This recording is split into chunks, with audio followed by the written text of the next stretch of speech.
The new Modus Super Series champion. Oh my word! It's another incredible moment tonight. Jeff Smith. It's match start. 5-star performer, and the bullseye is hit. It's Johnny Vanri.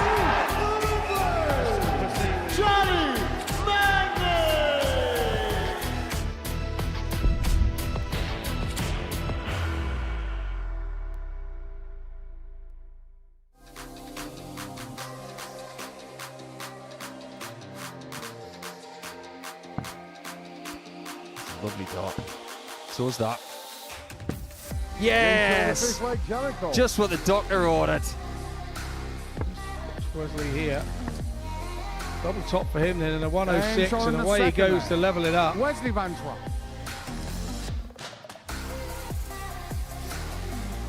Goes to Scott in the slagger, and he does. Oh, double 12 for a 1-4-4. Game What shot. a way And a match. to get that Scott first win. Robertson. 16 to level this game up. Double top. Game shot on the second leg. Just like that. Danny 1-1. Rob has left himself on tops. But is he going to get a look at it? Is he going to get a look? Double 18 Game for the shot on the 1-1-4. fourth leg. Well, it's been tipped as one of the most talent-stacked weeks we've ever had here at the Modus Super Series. This is week 11 of Series 13, and we're right into the thick of the action now. Day one of Group C is here shortly.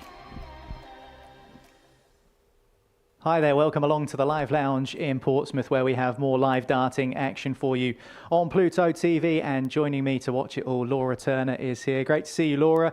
And we've already seen some entertaining stuff this week. We've spoken about the names that we've got here, not just this afternoon, but later tonight as well. It's been a great week so far, hasn't it? Yeah, we've given it the big billing, haven't we? And it really hasn't disappointed. It's been a really good week. It went right to the wire in Group A. I'm expecting more of the same, not just this afternoon, but as you mentioned, this evening as well. Well, you mentioned Group A. Let's start there, because the group was decided by legs difference by virtue of 10 legs, and this man picked up the victory he needed over Willie Borland, which we thought was pivotal because in the end he finished top of the group. It really was a pivotal match because Willie Borland, going into yesterday's proceedings, he was top of the table. He was it was 4 points clear as well, but overall Ben Robb, that win and a subsequent one, it just made him pip the post in the end.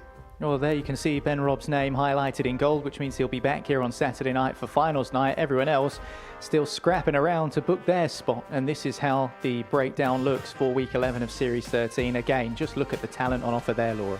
Yeah, again, it's brilliant. Like you say, you look at the names in Group B that are going to be joining this evening, but you can't look past the fact that we've got Simon Stevenson here, Scott Robertson and Jared Cole all in action. So, as I say, a really exciting lineup. Yeah, we got the Van Tripe boys as well, and to be honest, they were unable to be separated at birth, and they can't seem to be separated through this week either, because they're both in Group C.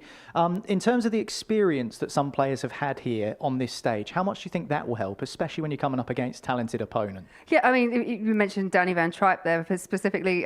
He's had a 9-darter here. He knows how to perform. He knows how to win here. It hasn't been the best of weeks for him in terms of consistent performance levels, but as you say, he's got that experience. He's going to have to draw on that because Group C is a tough one to get through. Well, you mentioned Danny hitting a 9-darter. He's not the only player in Group C who's done that. Jared Cole, the king of the castle, very familiar, a good friend to us here at the live lounge in Portsmouth. Often see him in the back room going about his usual day job. This is the day job that he's also extremely good at. It's not the only 9-darter he's hit as well, so he'll be feeling confident, do you think, heading into this afternoon? Oh, absolutely. Yeah, Jared loves playing here. As you mentioned, he's an England teammate of mine as well, actually, so I know how well he can perform. He's done brilliant things here. He likes to make a highlight reel, and he probably puts it on socials himself when he's backstage working here. Does it make a difference, the fact that he works here at all? It's a different environment, different mindset coming into the building today. He's a dart player today. He's not an employee, for example. Yeah, I've done it myself. You do have to just kind of switch off, draw that line between the two. Sometimes it may take you a game or two to settle because you may still be in that mode of, Jared obviously does spotting here and other bits and pieces. So, yes, it's been able to kind of switch off quickly, but he's done it here before, so hopefully that won't affect him. Right then, let's see what the bookies make of this group and see who they fancy. Where does Jared Cole sit? Well, in the middle of the pack at 5-1, according to the odds makers. Simon Stevenson has got a good career behind him, but he's never played in this building before. yet he goes off as the favourite. What do you make of those odds? Yeah, I can understand why. As you mentioned, he has got, you know, a really good career. He's UK Open quarter-finalist previously, but as you say, hasn't played here before, and sometimes it can take players a little bit of time to settle. It's a quiet environment. Not everyone's quite used to it. So I think the first game will be really pivotal for him. Well, Simon Stevenson is off as favourite with the bookies. He's also first off today here in Group C. I caught up with him a little bit earlier on ahead of his opening game against Danny Vanri. Well, it's great to see you, and I bet you're feeling the same, really. It's great to be here, a first appearance at the Live Lounge. What have you made of the surroundings so far? It's been brilliant. Practice room's good. Been up on the main stage, had a look really, really good. Looking forward to it. How has it felt up there, even just throwing a few practice darts? I mean, there's no one in the venue, but you'll be hoping to be back here in a couple of days when there is. Yeah, sure. Yeah, it feels all right, but obviously when they go game on, totally different story. So hopefully, contain what I feel now. How's the game been going in the last few weeks, particularly the start of the year? How do you feel your game is at the moment? It's really improved. I've been playing a lot of tournaments. Had a couple of spells at the Challenge Tour. Did all right. Yeah, feeling confident. So that's the main thing. Bringing confidence into the game will improve it. Is there something about this particular time of year that fills you with confidence when you consider what you've done in your career in the past? It just feels like springtime is sometimes your time. Yeah, obviously the UK Open is a good place to be. Didn't do really well this year, but really enjoy that. But yeah, I feel, to start the year, you push on and try and do your best, and hopefully today will prove that. And what's the aim? I mean, we know you're an ultra-competitive player. Everyone is in that back room. Is the aim just to get up there and enjoy yourself, or are you setting yourself targets for today in particular? I think the aim is just to feel comfortable with the throw. If I'm comfortable, I'll play well, and if I play well, I'll win. So that's all it's about, is just trying to feel comfortable up there. Sounds pretty simple to me. Best of luck. Well, thank you. Cheers. Well, here we go then. Group C kicks off in what is an unbelievably talented week here at the Super Series. And we've got two very talented men to get us going here. And this man, we've just been hearing from him, Simon Stevenson, 7 years now since he reached the quarterfinals of the UK Open. Has been playing in some Challenge Tour events as well this year. Reached a semi-final on the Challenge Tour. But no doubt every time he goes back to Minehead, and listen, he didn't make it very far in the UK Open this year, but every time he goes back there, the man from Plymouth, he will have that good feeling, those butterflies. In the end, lost out to Gedwin Price in that quarter-final. Danny Vanri, yep, there's the rest of his head. The 29-year-old who, along with his twin brother, is in Group C because both of them were propping up the Group A table. But let's not write off DVT too soon, because he's a man who's delivered big things on this stage in the past. Laura Turner's with me. This is an interesting start, and it'll be watched in the company of Paul Hinks as well, our esteemed referee. First leg, Simon, as he gets us underway. But again, we've seen the bookies odds already, Laura. It's difficult, I think, just this week alone in every group to try and pick a name who might go and do something, because they're all capable. Yeah, and you just look at some of the former, the weekly winners that we've had this series alone. The people that have come in, they haven't been odds-on favourite, but they've still managed to defy those odds and make it through and find themselves now with a place in Champions Week. Darts, I've always said, is all about what happens on the day, but for me, this match feels really important for both these players. Danny Vanri, we mentioned, he didn't have the best Group A campaign by any means. He kind of just the solitary 2 victories. One was the very first match, one was the last match. He needs to take the positivity of winning that last game in Group A and take it into this, because he is playing the bookmaker's favourite in Simon Stevenson. Yeah, served up a losing sandwich, didn't he? Danny Vanri wins at the top and tail of his campaign, defeats, unfortunately, the filling. 45. But if there's one thing that I think the Vanri pair are good at, it's just trying to put things out of their mind and taking each day as it comes. I think that that's such an important element to be able to produce when you're up there, because if you dwell on the day before or the darts you've thrown before, it can consume you, it can eat you up. 170.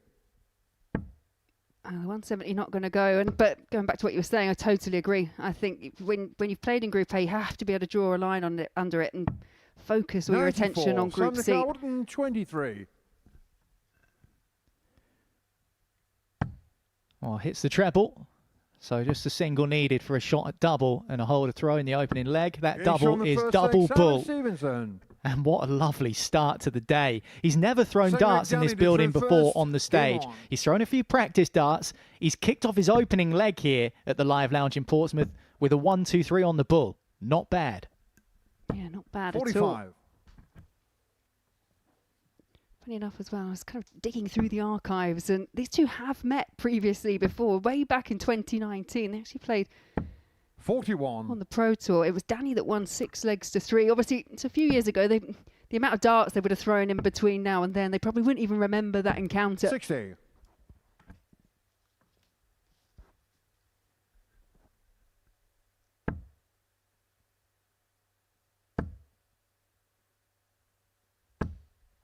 $100.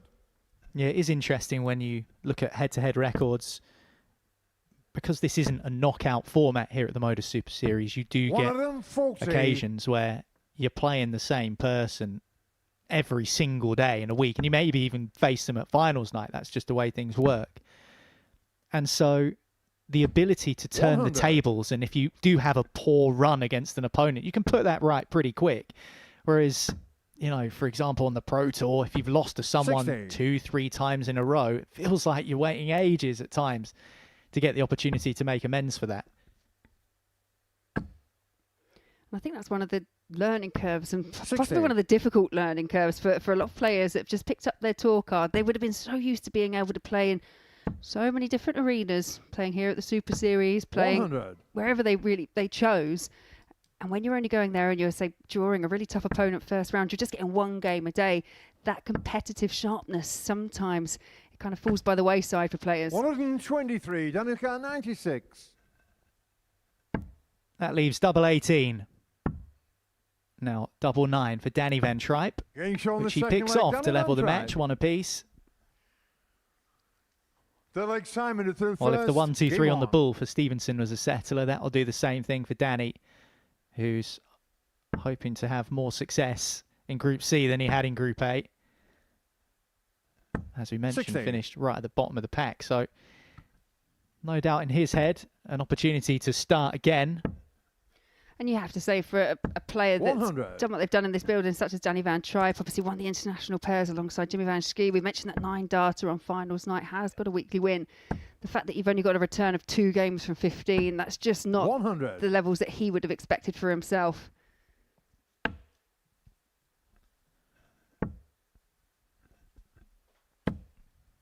One of them 40.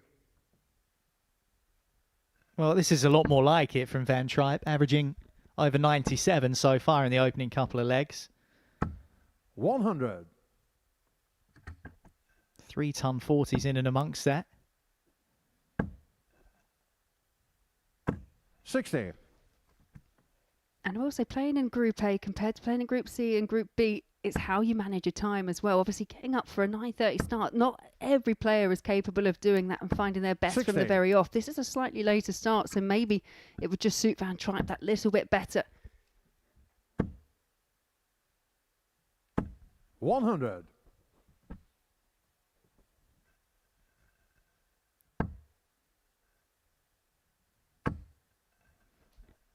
Another would be good. Oh, go for the bull instead. Why not? Danica 101.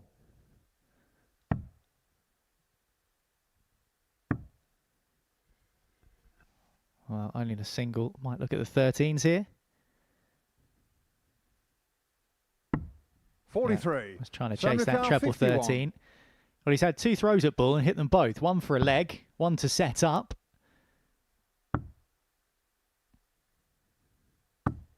19. Those are his first 2 darts at a conventional 58. double, and he's missed them both. So the door is ajar for Van Tripe here. Tops he wants. Game on the third gets leg, it. Danny Van Tripe. For the first break of throw of this match. Fourth leg, Danny to through first. Come at good Game time on. for Van Tripe as well, looking to kick off his campaign with victory, just as he did yesterday. Downhill from there, though, that's the problem. But still, give yourself the platform, and who knows where it can take you. Break a throw, goes the way of the Dutchman. 123. Yeah, just a slight slip from Stevenson, but Van Tripe there to punish. 60. Yeah, just going back to that run that Simon Stevenson had in the UK Open in 2019. Did get a bye through to the second round by virtue of his position in the order of merit at the time. He beat Adrian Gray, but after that, some of the names he beat. He beat Raymond van Barneveld, 10-7. He beat Kim Huybrechts, 10-6. He beat Dave Chisnell in a last leg decider, 10-9. I mean, these are some real names that he managed to get himself past. And you think they're names now, but they were bigger names back when that event was underway.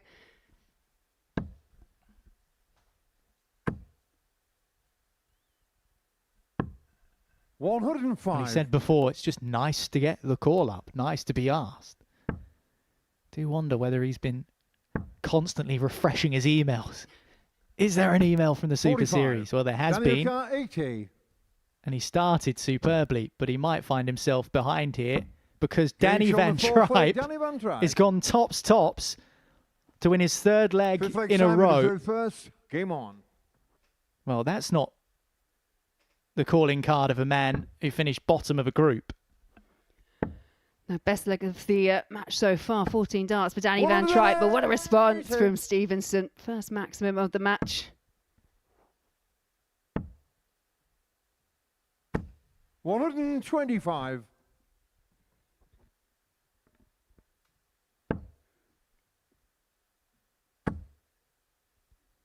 Looking for a third. 125. Didn't want to say anything, but had to. Blame me. Well, when you're being peppered by your opponent, 95. have lost 3 legs on the spin, this is a pretty good way to go about breaking back. He's back in the treble 20 again. 100. That'll leave him a 2-darter. It was interesting when you were speaking to him earlier as well. He said he just wanted to feel comfortable on the stage. Well, he looks pretty settled 100. already, despite the scoreline.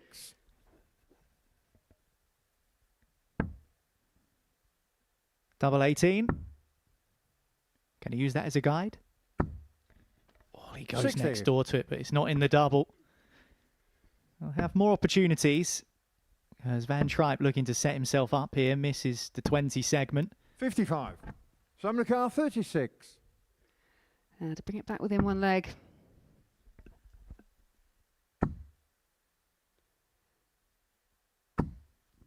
Game shown the 5th leg. That's really tidily done. Always the risk of overcompensating and pulling it inside. Game on. He's kept his composure well there. It's a leg back for Stevenson.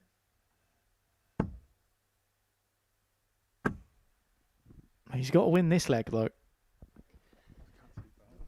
What's the score, Paul? 140.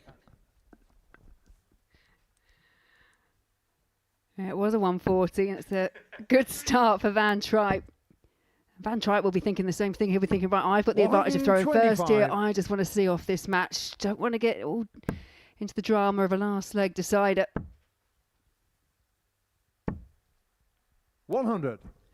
Yeah, I just wonder whether there's a buzz and an excitement in Stevenson at the moment, because he hasn't been at the Super Series 100. since Southampton days, which is a long old time ago now. Things are very different here in this particular setting than they were 57. at the old venue. So I just wonder whether there's an excitement there, there's an energy there. Something he's wanted to do for ages, play at the Modus Super Series again. So he's not played badly by any means. 60. Averaged up and around the 91 mark for the whole match. Just ran into some really ruthless doubling from Danny Van Tripe. Yeah, it's the doubling that's made the difference, isn't it? Especially in terms of the average. 6 missed darts at a double for Stevenson, 100. but only the Danny 2 144. Danny Van Tripe. Yeah, Stevenson had missed a couple at 55. double 18, a couple at double 16 in this match. 76.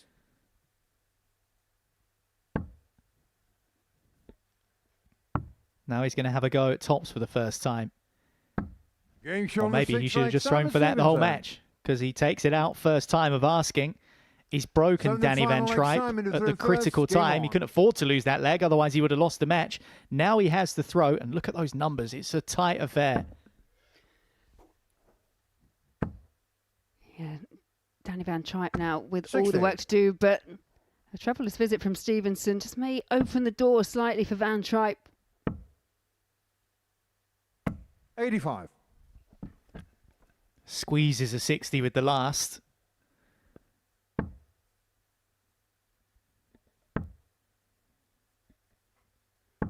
$45. Back-to-back bogus visits for Stevenson. And Van Tripe can now press home an advantage. 59. Well, no treble for the big man either.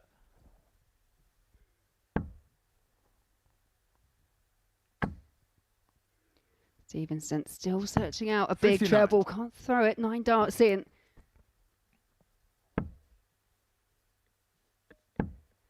How many times do you see it? He throws a 15 darter to level it up at 3 apiece to get a breaker throw, and then can't reproduce the quality in terms of the scoring, and first one just pulls into a big one. 81.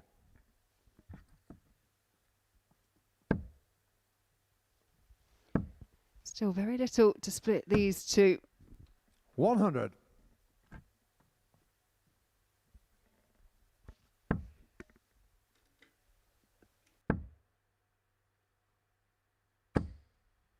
$100.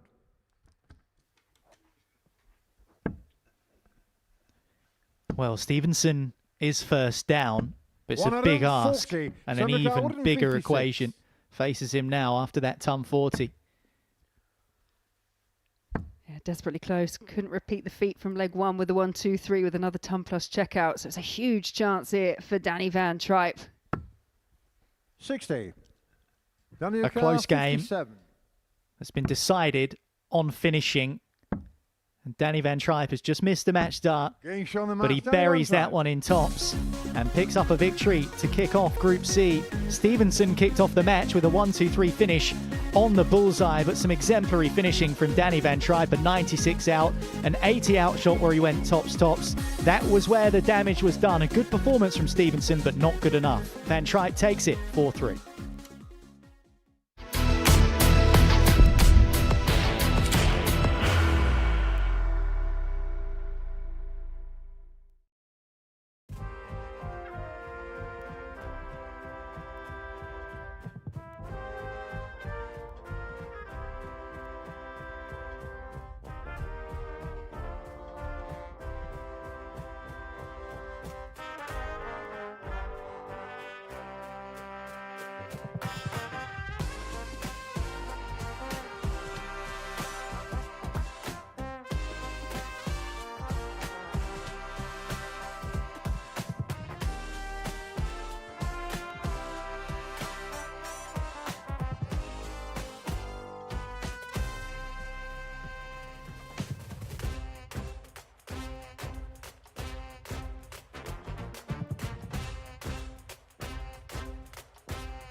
What a good start we've had to Group C here in week 11 of Series 13 at the Modus Super Series. And no, you are not seeing the same man that just took to the stage. This is a different man. He looks the same, and that's because it's the brother of Danny Van Tripe, Wesley, who managed to finish higher up in the table than his sibling, but they've both ended up in Group C together, and they don't play each other until a little bit later on this afternoon. Game 11, in fact. This is just game number 2. And for the 50-year-old Scott Robertson, it's his second appearance here at the Live Lounge in Portsmouth. And his first game is against the man who supports Nuck Brader FC, hence the shirt. That's where the badge and the colours come from. Slightly different style to that of his brother. But you'll be familiar with Scott Robertson if you play at Maud Football Social Club on Wednesdays in the Vault. And you'll also be familiar if you got to the semi-final, because that's what happened in his last Vault event. He does come here as an ADC qualifier, along with Raymond Mulvy, the Irishman, who we will be seeing next up against Jared Cole. It's 81. Robertson to get us started, and if the finishing from D Van Tripe was decent, 99. will it be wonderful from W Van Tripe? That's what we'll wait and see. Yeah, Scott Robertson as well, another player, represented his country, played for Scotland on a few 100. occasions.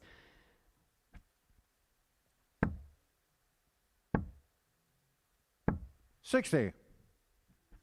Again, now it's going to be interesting to see what Wesley Van Tripe will do. Would have seen his brother go up there, take that first win.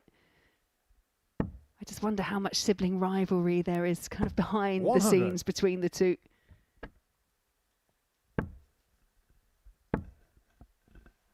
Yeah, they'll be more than used to it by now. They're used to playing as a pair, so they're probably playing against each other quite regularly, to be fair. But as far as Scott Robertson, we were talking about Simon Stevenson in the last match. Of course, did well in the UK Open 2019. Has played in 60. a few UK Open events himself, Scott Robertson. Not for a while, admittedly. 100. Scott the car, 160. Been involved in the World Masters in the past.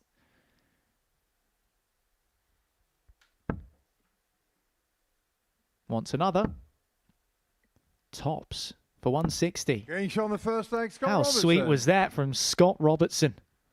A 160 to start his Group C campaign. Yes, please. Well, it's a bit of a pattern so far going on, especially in these opening couple of games. It was a 15-dart opener from Stevenson with that 1-2-3 finish. It's a 15 darts here from Robertson with a magnificent 160 finish, both against the Van Tripe brothers.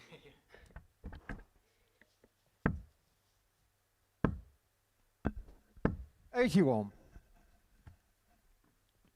Well, we've made a good start to Group C.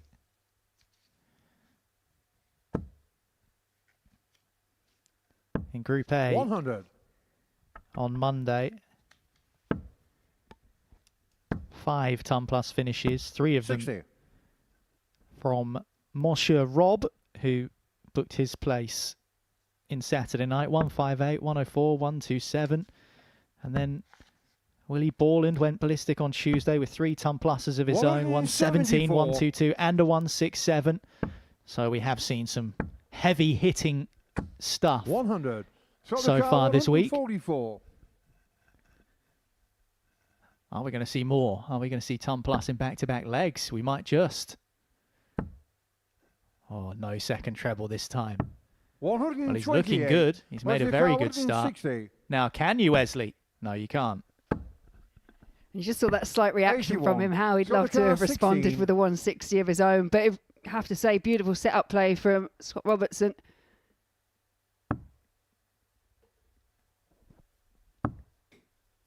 Surely. Yes. Second leg, Scott Robertson. 2 legs for Scott Robertson. And a break for Scott Robertson. And he is in prime position. Averaging over 100 now as well. Yeah, back-to-back 15 dark legs for the Scotsman. There you see the averages, and you have to say, for Wesley Van Tripe, it's not too shabby either. He's there or thereabouts, 81. but it's just the finishing so far from Robertson just hasn't allowed him a look in at all. 58.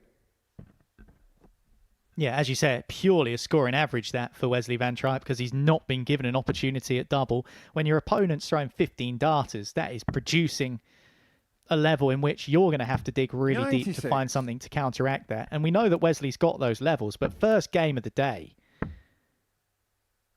121. well, that 2 treble visit will help, but he's already back against the wall here. Yeah, this is kind of unwritten thought process. We always say the first game is the hardest, and that's just because you're not quite sure what to expect from yourself. But you kind of hope that your opponent isn't quite firing 83. everything at you from the off. But Scott Robertson definitely got different ideas here.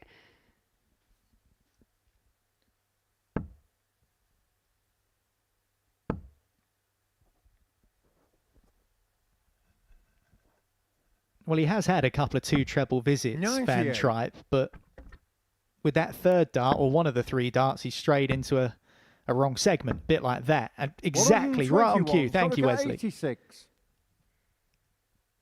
So maybe those extra 20 or so points are costing him. Is that in?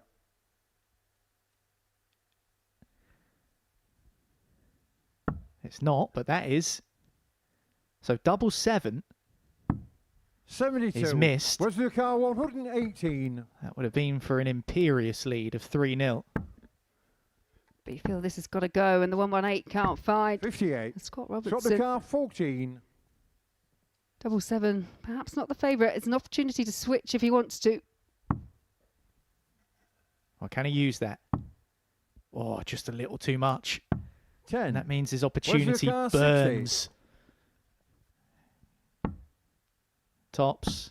Game shot on the third leg, Wesley Yeah, Van that's Tripe. how you take advantage if you're Wesley Van Tripe. Fourth leg, It's Wesley a break to throw back. first. Game on.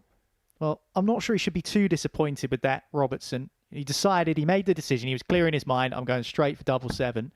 Missed it. Wasn't the worst guide in the world. It was 114. far enough away that he was able to see plenty of the bed, just put a little too much on it. And of course, if you do go inside on that number, your chance is gone. 125. No, you can read it 2 different ways. It's a sign of confidence. You feel like you're hitting everything. You feel like this, you know.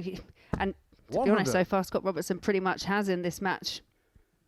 But it's that 1 or 2 slips, perhaps trying to set up the ball off the back of the 86 where he could have maybe laid up. Just those small decisions. I think we talk 100. about differences between, you know, the top dart players and other dart players, and it is those micro decisions and millimetres. 45. Yeah, and you'll never know unless you're up there in that player's shoes. I mean, we sit here and we say, should have done this, should have done that, but sometimes, as good as our camera angles are, it doesn't always look the same through the lens 55. as it does through the eyes of the player who's throwing that dart. And again, it's a pressure environment. People do make different decisions 134. when they're under a bit of pressure. That's just common. It's normal. Yeah, it's kind of, I always see it as a bit of an old school approach. And I'm very similar, actually, to be fair. If you leave a double, they're all the same size. You should be able to hit it. But just the way the modern game has gone, that option to split as tops is required for Van Tripe. Well, the finishing's not a problem for Wesley Van Tripe. 2 from 2. Fifth leg, Scott to throw first. Game on. Well, his brother Danny was put against the ropes in the last match early on in the contest, and he found a way to punch back largely 60. through the finishing. And despite the fact he was clocked by that 160 early on from Robertson, he's now just starting to find his groove, particularly on those doubles. 5 missed doubles for Robertson, and as you said, Laura, Van Tripe hasn't missed any. He's flushed his finishing so far. 120. In terms of the scoring, it's Feels like it's been very much Scott Robertson. 100.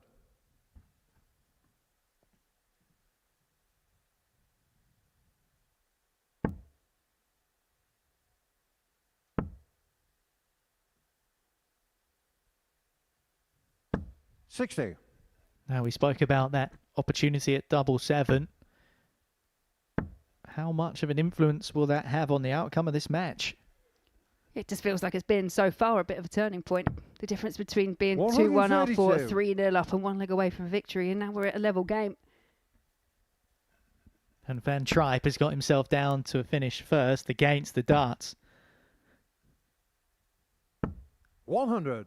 Wow, 140 would have been much more preferable than the 161 he's left. Well, he's missed the segment. I mean, that's a really poor visit from Van Tripe. You've worked hard to get yourself into the position where you can get yourself a break throw and into the lead, and you throw a dart like that into the wrong segment. I do wonder the speed and the pace that he throws at, how much time he has to realistically adjust when you get that first one wrong. Where's the car? 118. Well, he's done the same thing again in back-to-back visits. Just needs to recalibrate here, Wesley Van Tripe. This is a big chance for Robertson.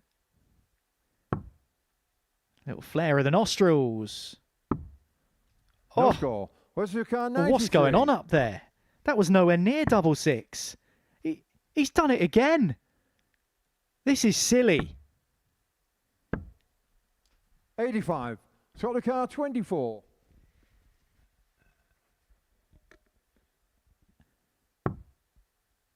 Finally bring us an end to this madness. Thank you, Scott Robertson. Scott Robertson. Well, that was just weird, plain and simple. It was woeful from Wesley, let's be honest.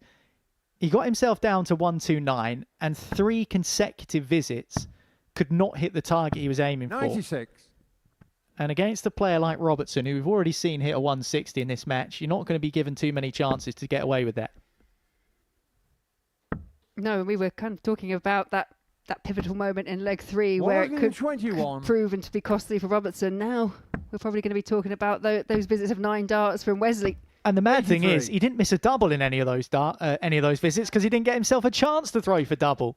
So his doubling percentage is still 100%, Wesley Van Tripe. Somehow, after all of that. Yeah, 9 darts from 129 just to leave yourself on a double. That you didn't even throw for. No. I mean, that is the frustration with darts. It is one of those games that a couple of wayward throws and you find yourself in a whole world of trouble. And now Scott Robertson with just 1 leg from a match. 98.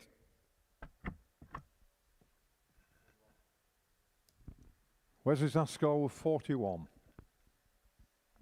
Just some scoreboard adjustments required before this game can resume. Just going back to the last game, where Danny Van Tripe beat Simon Stevenson 4-3. In these groups, we've seen leg difference be a factor already, with Willie Borland missing out by virtue of quite a big margin in the end, 10 legs, but they both had the same points, him and Ben Robb. Simon Stevenson has lost playing well by just a single leg. And if you're going to lose, you'd rather lose like that, even though it's painful at the time, because in terms of what it might do for your leg difference 60. In a tight group, there can be positives to be taken out of that. Yeah, you've got to look at these group phases as literally that. It's a qualification process. It's all about getting yourself through to the finals on Saturday.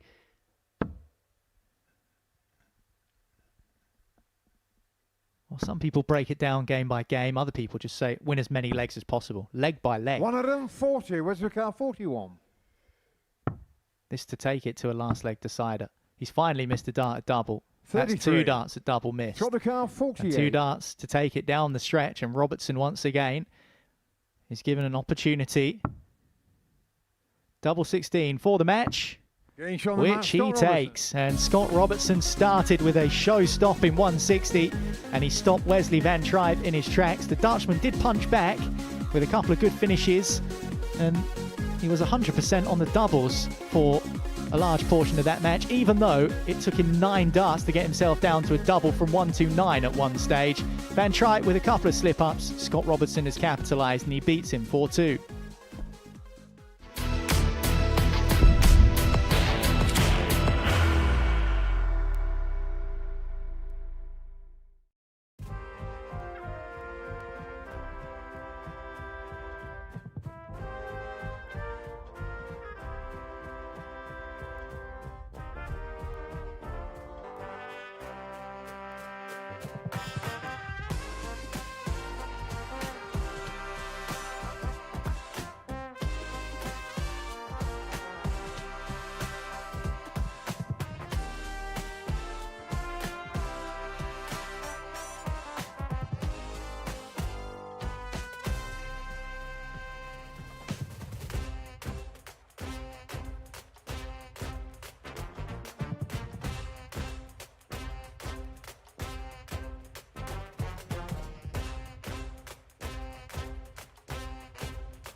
Yeah, welcome back to the Modus Super Series. We've seen our first couple of games. The different fate for Danny Van Tripe, who won his opener against Simon Stevenson, but Wesley Van Tripe losing 4-2 in the previous game to Scott Robertson. But we turn our attention to Jared Cole, who is here playing his first game out this week in Group C.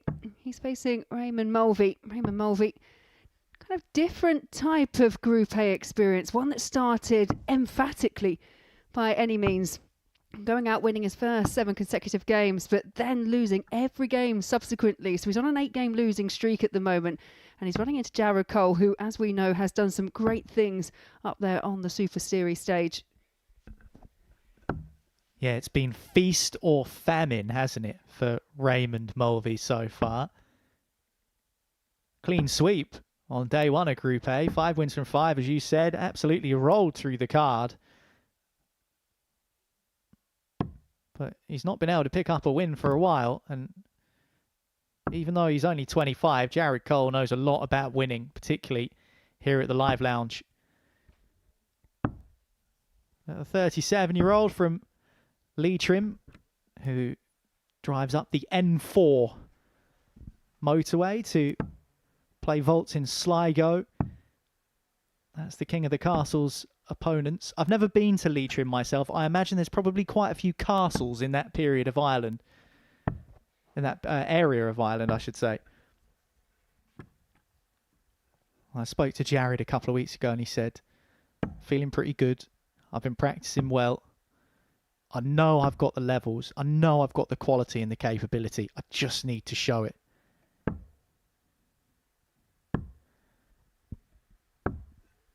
First leg, Jared, to throw first. Well, he's got the advantage of throwing first. That advantage was something that Scott Robertson used eventually to the best of his ability. Didn't quite work for Simon Stevenson, but as you say, 59. Jared Cole, just one of those players that I've had the privilege of playing alongside him when we played for England, went out to the World Cup in Korea, and we'll be playing again in April. 140. He's on the cusp, isn't he? He's one of those ones that is just waiting to make that next move. One thing Jared does 92. like to do is experiment with different darts and different equipment. And like I said, I spoke to him a couple of weeks ago. We actually had a little throw together. Those are not the darts he was using. 83. But this man is so talented. And I'm not just saying that because we know him here at the Live Lounge. He's one of those players who can pick up 100. any set of darts and play well with them. I've seen him do it on a number of occasions. I've also seen him switch darts mid-match because darts have been going all over the place and it's not been going well for him. 121. But if he gets a sense of confidence from a set that he's been using, then watch out. Because once he gets ahead of steam, 90. he's very hard to stop. 157. That's Mulvy first to a finish. Well, we weren't going to have our third consecutive leg yet with the ton plus checkout. Jared could change this. Tops for Jared Cole. 120. Flies it over the top. But he gave himself the opportunity, and that's all he could do. It's kind of ruined the pattern now, hasn't it? 40. Jared Dakar, 40. Well, Jared's already missed the dart for the leg, so is Mulvy now. Double 10. Getting shot the first leg. Finds its way in for Jared Cole. Holds his throw to open up the contest. Second leg, Raymond to throw first. Game on. That's always a test when you're trying out new equipment as well, because players are so used to throwing at treble 20s that it's done on repeat. But when it comes to the doubling, if you can finish off efficiently with a new set of darts, then that's when you know, okay, yeah, I can be comfortable with them. Well, as I was 100. saying, Jared isn't shy of trying new equipment. Apparently, he got these darts yesterday.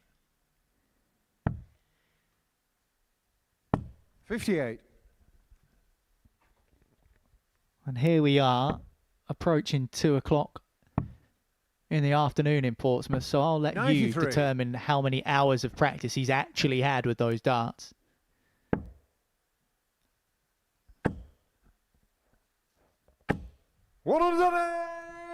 Nice maximum from Mulvy, the first of the match. 58. And Jared Cole hasn't enjoyed the best time of it on the Challenge Tour in his last few matches. 71. Was given a walkover win against Robert Nelson last weekend, but ended up being beaten by Liam Thewlis to 0, Aidan Kirk to 0. 90. Only picked up one leg in defeat to Steve Hines, so it's not the ideal preparation for Jared. He's left himself 160 again. We'll get a shot at it. 64. Jared Dakar, 160. Another one in there. Oh. Just the wrong side of the wire. 94. Raymond Dakar, 68. Well, no shots at tops this time, which is what he did have in the opening leg. He ended up winning that opening leg. He might not win this one. He doesn't, because Mulvy is on the board. And that's a tidy 68 checkout. Third leg, Jared to throw first. Game on.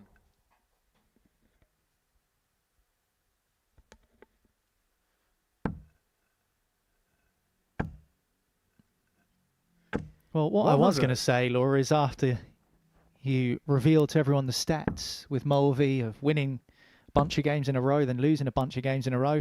The pattern would suggest he's just going to draw every single game. But unfortunately, we don't do draws here at the Modus Super Series. So it's going to have to go one way or the other.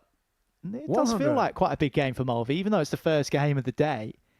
He'll be well aware that he hasn't won in ages.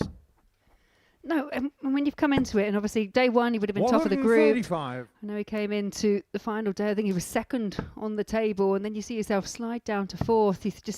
You feel like that was probably an opportunity wasted. We always say that being in Group C is slightly more difficult than being in Group B, just statistically.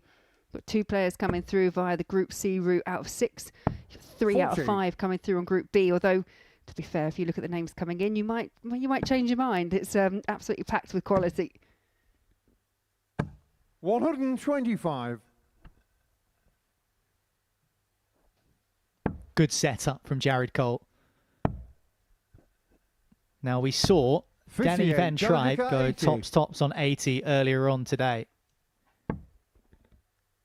Jared goes the safer route. Shifts across, looking at tops, which he pins. 2-1, 2 holes to throw for Jared Cole. Fourth leg Raymond to throw first. Game on.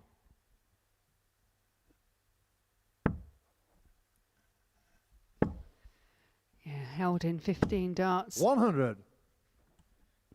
For Mulvy, kind of playing it at the moment just above his kind of weekly average. He's been one of those players that kind of consistently 59. around those mid to high 80s, averaging just in excess of 92 at the moment. Feels like all these players in the very first game coming out really strong. 60.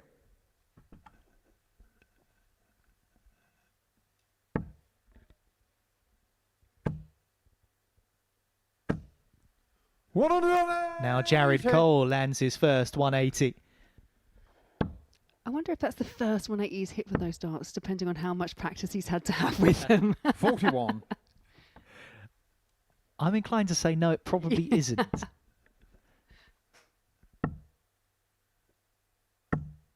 $128.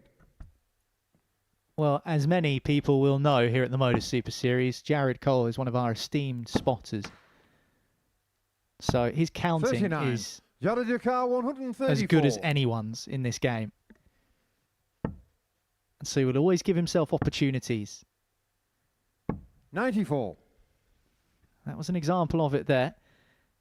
Often doesn't have to think a great deal about what he's doing. He assesses the option, he looks at the scoreboard, he gets up there and he just does what he has to 97. do. 40. But this is the hard bit, hitting doubles.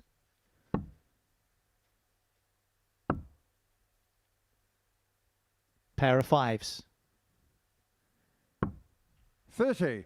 Raymond, your car, 164. I think he was contemplating there whether he should split or bust. But giving his opponent full respect, who is on a finish, but obviously the 164 not going to go. 82. Well, he's made his bed, so will he lie in it? He will. Shot on the fourth leg, Jared Cole. That's a big Fifth leg to win through first. for Jared Game Cole.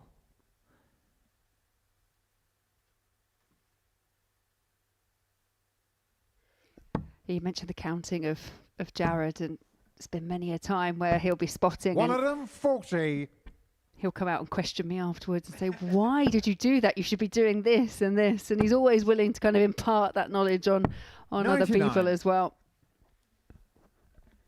The problem is, if he does make a mistake with his counting, he'll have about 25 people queuing up to have a word with him. That's the problem. 177. Well, we always clip up the good stuff. So if he does make a mistake, we're going to have to clip that up and put it out there. Oh, how about clipping up that? 177 from Jared. That was a tidy visit from the king of the castle. Just 184 points away, minus these. 140. Should be able to wrap this up from here, and Mulvy, unfortunately, is staring another defeat in the face here at the Live Lounge. 44. Double 16, now double 8. And Jared Cole picks up his first victory of Group C, and he does it with composure and with class. 96.28 the average in the end. Did throw a maximum with darts that he only bought yesterday. And that's a good sign if you're the king of the castle. And another defeat for Raymond Mulvy, who's still chasing a victory that he hasn't felt in ages. 4-1, Jared Cole wins.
Well, the first Robertson and for Jared Cole. Now, Danny Van Tripe does return to the stage. He is facing Scott Robertson. As mentioned, both those players victorious in their opening matches. So an interesting dynamic. We'll start to see the table take a bit of shape because these two sat on 2 points at these early stages of Group C. For Danny Van Tripe, went out of 4-3 when it went right down to a deciding leg, but in excess of a 90 average. Not much to split them statistically as well. Scott Robertson kicked off at magnificent 160 in his first leg. Game on. Winning 4-2 over Wesley Van Tripe with a 90.19. Danny just with that slight advantage of throw. 140. I don't know what you think now, but he's just, for me, just looking a little bit more composed, a bit more in control than what we saw in Group A. He was very inconsistent in Group A. He's looked settled in Group C. 140. Yeah, if there's one thing you can say about Danny Van Tripe, Laura, is that he's not going to be put off by the fact that he didn't play his best yesterday. Because you don't go tops on 80 or take out 96 in 2 darts or average over 90 and only miss a handful of darts at double unless you're 81. feeling pretty good. the challenge will be backing it up because he did this previously, didn't he? Hang on, we got a bit of blood on the old dartboard there, have we? 78.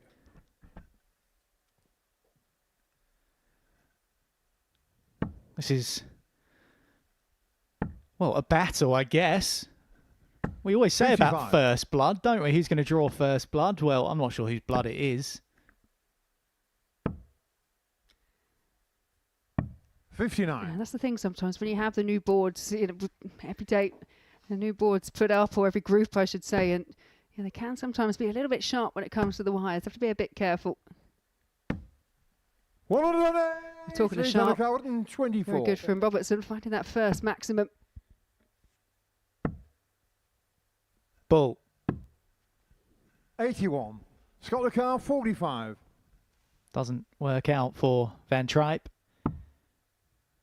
Double 16 might just for Robertson. Now up the next one to double 8, which is in. Leg, Scott Robertson. So it's a breaker throw in the opening leg for Robertson. Isn't starting it with a 160 like he did in his last match against Wesley Van Tripe.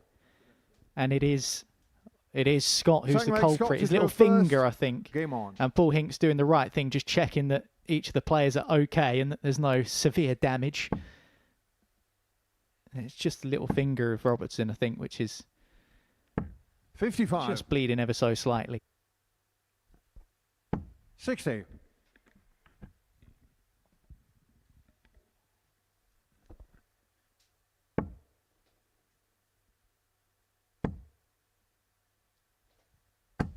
$140. Yeah, Robertson just trying to stretch that advantage that he's got early doors in this match. 60. We did see this from him in the first match. He raced into that 2-0 lead against Wesley Van Tripe, had darts to go 3-0 up, and then got slightly 35. embroiled. The levels dropped off slightly, maybe a bit of overthinking about missed darts at double as well. 100. Yeah, he was 2-0 up in that game, and then the other Van Tripe pulled it back to 2-2. I do think that's interesting, you know, because I know they wear different shirts and they throw differently, and they're different people at the end of the day, the two Van Tripe boys. Is there a feeling of just playing the same person over and over and over 59. again? Well, people often say that about the Super Series anyway, in terms of the fact that if you're here on a Monday, you could play the same player 5 days in a row. For the likes of a Ray Mulvy, it could feel like he's playing the same player 10 times in a week. 41. Well, Robertson went the conventional way on 131. Didn't fancy 51 tops. 94. Scott Lucar, 90. He will fancy at least a shot at the bull here. Just needs to stay straight. Bullseye. 49. Danny Lucar, 28. A couple of wild attempts for the ball from both players.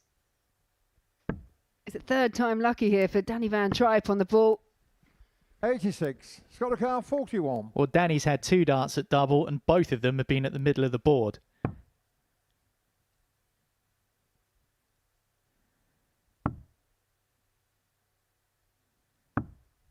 $25. Not quite. Danny For Lucar, Robertson. 42. That would have been 2 legs, 1 on double 8.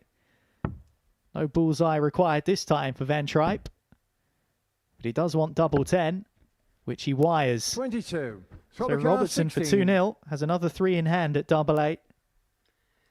Yeah, you can see the disappointment for Van Tripe. It was the element of the match that was really good in game 1. The finishing was on point. Getting shot on the second leg, Scott Robertson. Third leg, Danny did through first. 2-0 Robbo. This is a bit of darting deja vu for Danny Van Tripe, maybe. Win your first match, lose your next one. 60. Although it's only halfway. 131.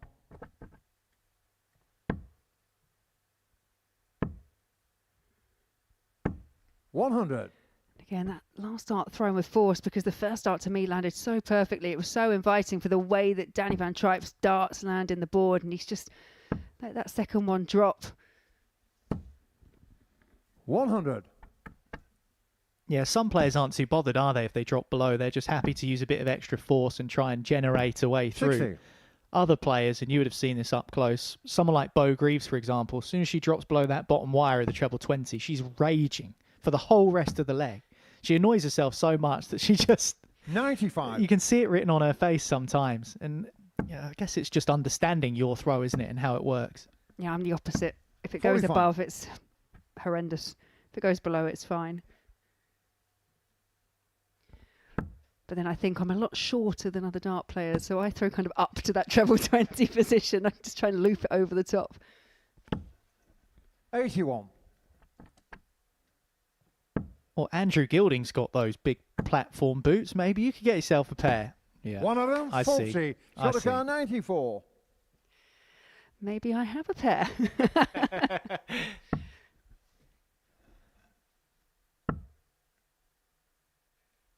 54. 54 at least leaves tops. He's already taken out 96 today. 60. But not like that. Shot the car 40. Another couple of darts missed for Van Tripe. Surely can use that as a guide. Yeah, it was begging to be followed. And Robertson is leaving Van Tripe begging for something. He's not impressed, is he? The Dutchman. No, you can see him pacing at the back of the stage, average way off the pace for him. But the frustrating point will be he's had darts in every single leg. Okay, the first one, it was a solitary dart at ball, but 3 in leg 2, 2 for the 96 there in leg 3. This could be a result that, if not closer, could be completely flipped around. 48. Yeah, a couple of misses at the bull, as you said. But he's 0 from 6 on the outer ring. 83. And to be fair, Scott Robertson's missed 6 darts as well. And we talk about this sport often revolving around timing. 100. Ironically, 33.33% is a pretty common denominator across the games that we've seen so far. Simon Stevenson lost his opening match against Danny with that doubling percentage. Scott Robertson won his first match with that doubling percentage. 58. And Jared Cole was 36.36, so just a little bit above that. That seems to be the number that people are looking to target. But Van Tripe in his first match, 81. 4 out of 7 on the doubles, and those kinds of finishes like the 96 we just saw, they were going in. 100. Giving himself chances, but not taking them, as you said. Well, this will win him the match, Robertson. Yeah, although he can't finish on the 137 now, he's going to set it up beautifully. And Danny Van Tripe, all he can do is look on and hope he gets back to the oche. Yeah, would have fancied at least 95. He's going to get more than that now. 133. He's got a car 40. That's a good bit of pressure from Van Tripe, but will it amount to anything at all?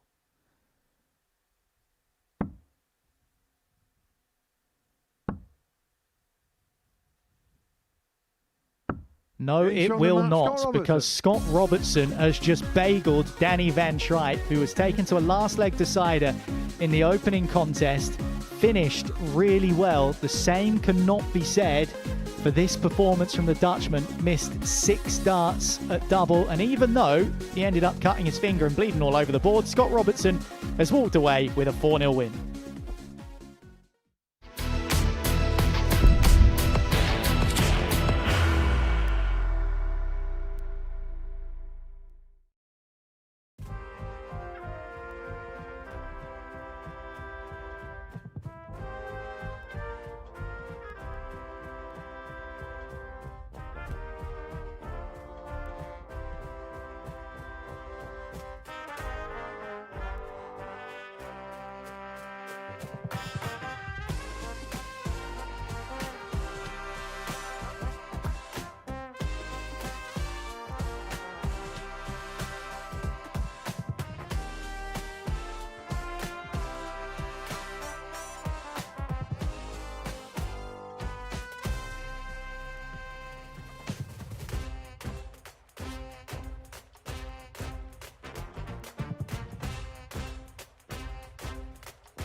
John O'Shea, standing next to that fantastic trophy to your right, must bring back some fantastic memories.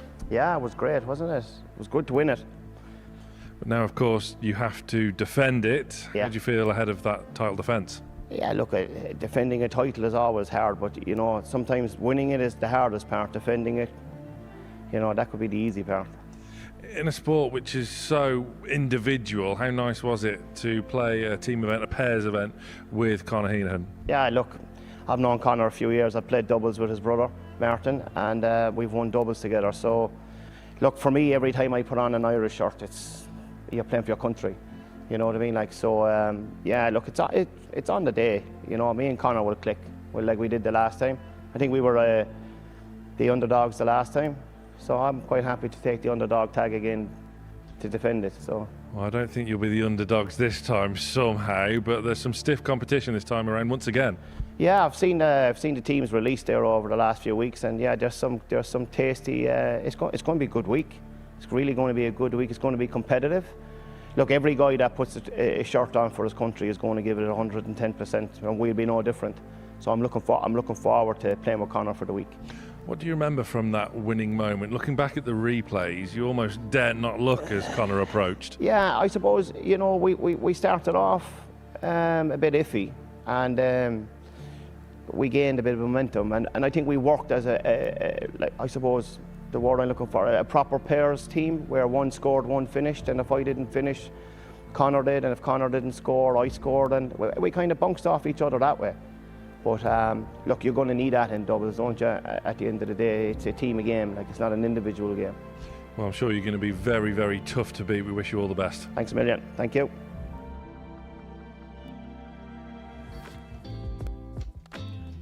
John O'Shea, a proud man of Cork, a proud Irishman, and he will be proud to be the International Pairs Champion. But will he be able to defend it along with Conor Heenan? Well, you can find out on the 20th of April as the third iteration of International Pairs hits the Modus Super Series.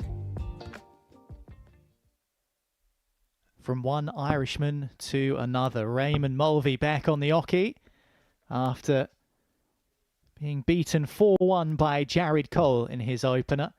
And Simon Stevenson has had to wait a little while after making his live lounge debut to get back up there himself. He was stopped 4-3 by Danny Van Tripe. That last leg decider going the way of the Dutchman. But what a good start to his campaign it was for Stevenson. Picked up the opening leg with a 1-2-3 finish on the bullseye. And was generally quite impressive. Can he back that up, having had to wait a little while now between matches and see everyone else get up there and do their thing? Raymond Mulvy is focusing on one thing, and that's just picking up a win by hook or by crook, however it comes. Because he won a bunch of games and then he's lost a bunch of games and he hasn't been able to break that losing streak. 60. For Simon Stevenson, he's just happy to be here. But he won't be happy if he loses 2 on the spin, Laura. 100. No, not at all. And like you say, there was, I think, 6 legs in with the match between Stevenson and Danny Van Tripe. It was real nip and tuck stuff. And you had Stevenson going 5 perfect darts into one of those legs as well. Obviously, we've got expectations. We know the levels that he can play at and what he can bring, but just didn't quite go to plan when it came to that deciding leg. As for Mulvy, as you mentioned, that losing streak now stretched to 9 consecutive matches. 140. Well, Mulvy wasn't given many opportunities against Jared Cole. Jared actually missed 7 darts at double. 58. Mulvy only missed 1 dart, but that's because he was only given 2 in the whole match. So opportunities were few and far between. He'll be hoping to craft more for himself here against Stevenson, who ran into some really good finishing against Danny Van Tripe, which is why he lost that opening contest. Because as you mentioned, averages, scoring-wise, they were very similar. There was just some big finishes in there, not necessarily ton plus from Van Tripe, but there was the 80 with tops, the 96 in 2 darts. Those kind of finishes Van Tripe was sweeping up. And now it's Stevenson's turn to try and do that himself, which he does with his first dart and picks up the first leg. Simon to throw first. Game on. Once again, Mulvy is got work to do early. Yeah, and in Mulvy's defence, he faced what we've seen has been the performance of the afternoon so far for Jared Cole, who averaged in excess of 96. 58. And Stevenson there just kicking off in 13 darts, breaking the throw early doors. He's on the back foot from the very off. 140.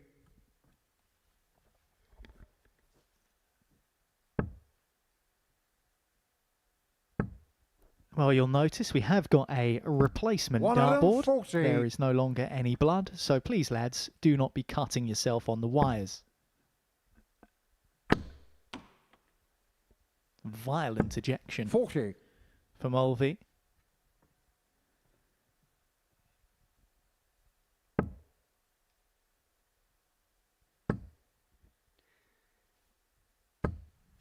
Interesting there. Stevenson opting to stay at the top of the board on 303.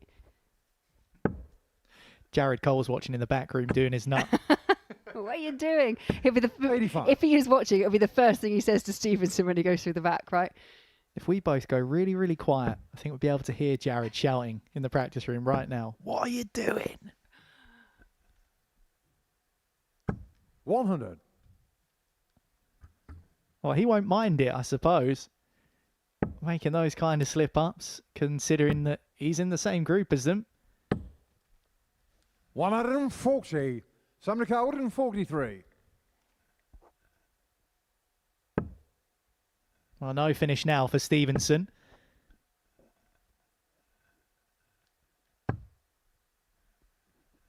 $89. Raymond 96.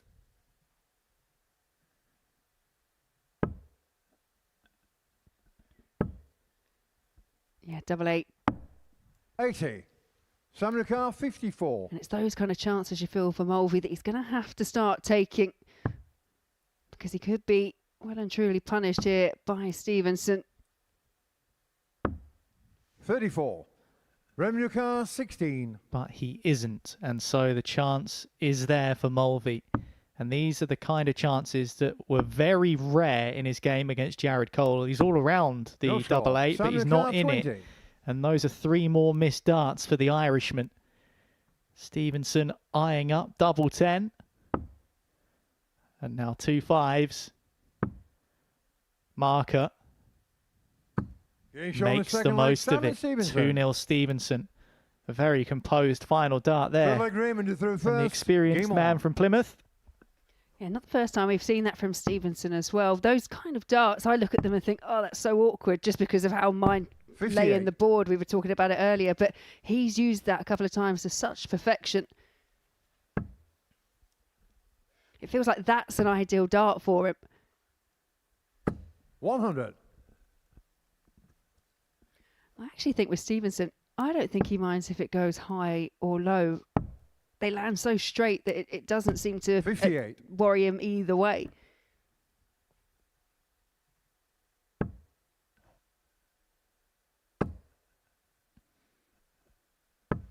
$100. Yeah, both players have missed 4 darts at double. But that's already double the amount that Mulvy had in his last match against Jared 85. Cole. So he's doing what he didn't do. And to be fair to Jared, Jared never gave him the chance to create chances for himself to win legs, Mulvy. But he's 100. doing what he wasn't able to do against Cole, which is get himself opportunities. Now he's also not taking them, which is all of the ingredients for a not 100. very flavourful cake, it must be said.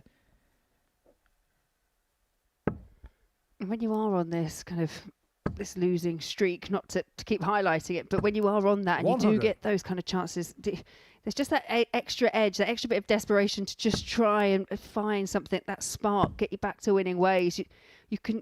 I always say you can try too hard, but by that I mean your body tenses up, you may overstretch, you may overpull. This will hurt. Just about gets the big one, but he is right in the centre of tops. And Mulvy had left himself a 2-dart finish. Doesn't even get a look at it because Stevenson has hit his second ton plus outshot of the campaign, averaging above 92 now. And 1 leg away with the darts from a first win on the Live Lounge stage. It was interesting to see as well, just that little bit of a reaction, a bit of a fist bump from Stevenson.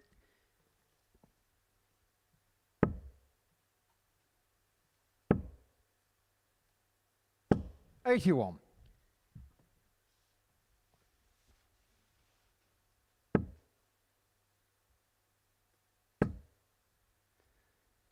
Is this the first max? Almost. It's at fourth 140 for Stevenson.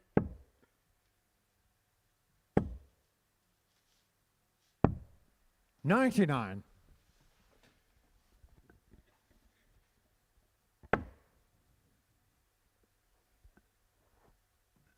Well, does he like how that dart's lying? It did thwack in off the wire. Well, he stayed there.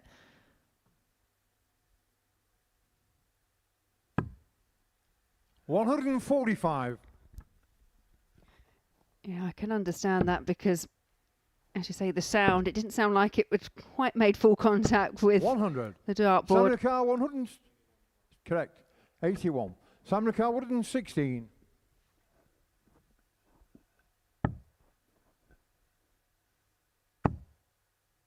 Ton plus finish to win the match.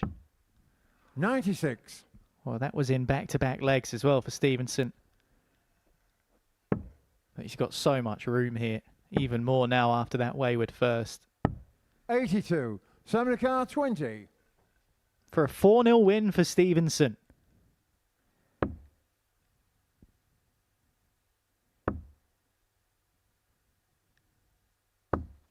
Game shown the match. And Simon that is Stevenson. a first Live Lounge victory for Simon Stevenson. The former UK Open quarter-finalist has never played at the Live Lounge in Portsmouth before, lost his first game in a last leg decider, wins this one 2-0 because Raymond Mulvy was giving himself opportunities but not taking them. Simon Stevenson was efficient on his. He wins 4-0.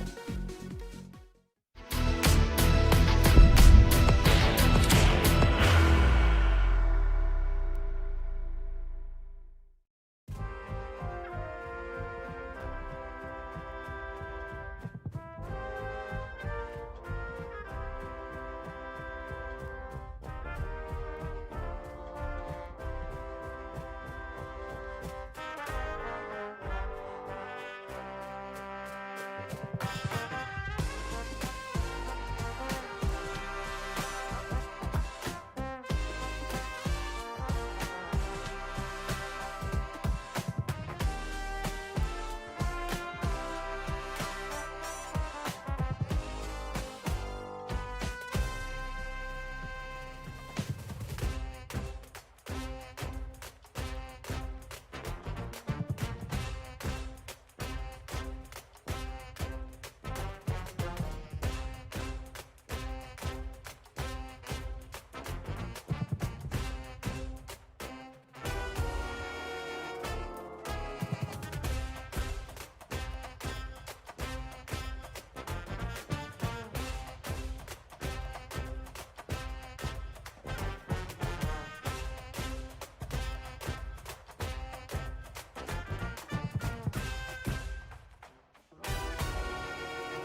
This is the Modus Super Series, every dart live and free on Pluto TV. And we are already 4 months into 2026, of which, of the 52 weeks, there are 50 weeks of live darting action here on the channel. So make sure you join us as well every day if you want to. The option is there, and the option for Jared Cole to pick and choose whichever equipment he wants to use. There's not a draft on the stage. Wesley's not doing a zombie impression. I'm not quite sure what's going on there, but what we do know is that Jared Cole picked up his first win in Group C over Raymond Mulvy with a 96.28 average, which so far is the highest posted average we've seen in this group. And he did it with composure as well, the king of the castle, using darts that are around about 24 hours old. As for Wesley Van Tripe, just the one match for him so far. That was against Scott Robertson. He lost it 4-2, was on the receiving end of a 160 checkout in that match as well. And we'll be back here in a couple of weeks' time, along with his brother, who's also in this group, Danny Van Tripe, as part of the Netherlands team for the international pairs. We heard from John O'Shea a little bit earlier on. He says that defending it is the easy part. Winning it is the hard part. Are they not just the same thing, John? Defending it and winning it, you're still winning it. I'll let you argue that one out with John when you see him next. 140. Having spent some time in Cork City myself over the last couple of days, they are not the sort of folk you want to argue with about something that you are not very confident on. 95. Tickets for international pairs still available, of course, if you want to come and join us for some live darting action 99. Here in Portsmouth. 170. You'll see some big finishes. You won't see a 170 on this occasion from the king of the castle, 56. Jared Cole. Where's your car? 146.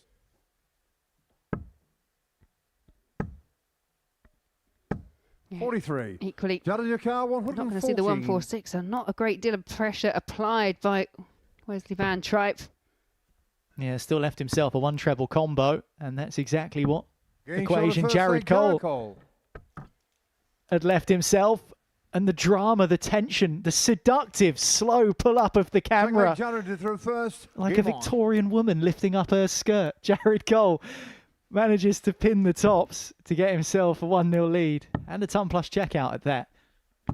46.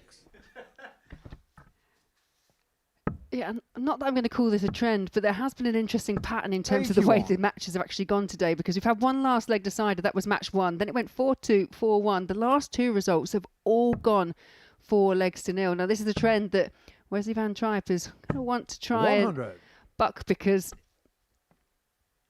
the way that Jared played in his first match, he definitely looks like a man on a mission, and he's in control here. Well, speaking of patterns, Laura, that's the 3rd time someone's won the opening leg of a match with a ton plus checkout. 140. And it's the 2nd time it's happened against Wesley Van Tripe. You must be getting sick of it. 40. I'm still trying to get over that sexy camera pull to tops. I'm still trying to get over the Victorian woman's dress analogy you mentioned. 177. Oh, it's 177s in consecutive matches there for Jared Cole now. 100. He's left himself double 19. Yeah, decides to carve it up. Good choice, Jared. Second leg, Jared Cole. 10 for double 14. Puts himself 2-0 up. Wesley through first. Game on. Yeah, and you can see the averages there. 103.66 for Jared Cole by way of a 15 and a 14 dart leg to start off this match. 58. Yeah, there's something businesslike about the way Jared Cole is operating up there. He's not getting too emotional, whether he's taking out ton plus finishes or hitting 177s or picking up 15 and 14 darters. 134. He's staying very level and very regulated. Very focused. 85.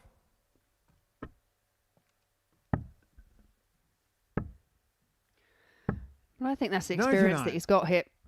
If I'm totally honest, he's obviously very, very familiar with the building, with the surroundings, but he's played up on the stage enough times to know that this group is just all about qualification. You can play the best games 59. of your life in your group stages. It's getting to finals night, and then it's reproducing. 80.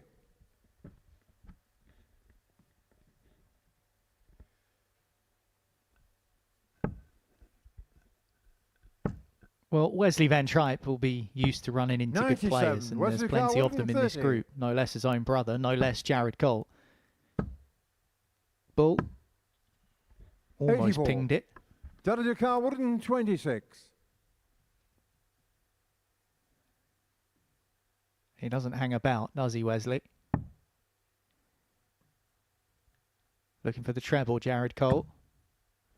Can't find it, so Van Tripe will have an opportunity 62 to get his opening leg Dakar 46 of this match.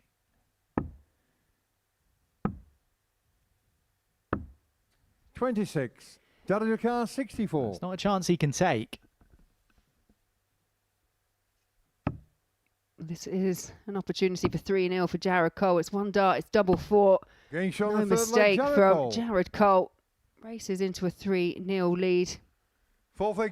Has the darts for the match and a third consecutive 4-0 success in this group. As this is game 6. If this ends up a bagel, that's 3 in a row that finish 4-0. And 40. If it finishes that way in Jared's favour, then it means he would have won 2 matches, dropping a grand total of 1 leg, which, as we've been saying, leg difference has played its part already this week here at the Super Series. Can't ask for much better than that. 59. Now, what Jared seems to be doing quite well, in his opening match, he only allowed Mulvy 2 darts at a double. So far, he's only allowed Van Tripe 3 darts at a double. They all came in the last leg. If you can do that to your opponent, just shut them down before they've even had a chance, it's kind of a real psychological battle for your opponent to try and get past it. 58. Yeah, I'm just taking a glance across some of the last games that Wesley's played in PDC darts. At Q School, he ran into Jemai van den Herik.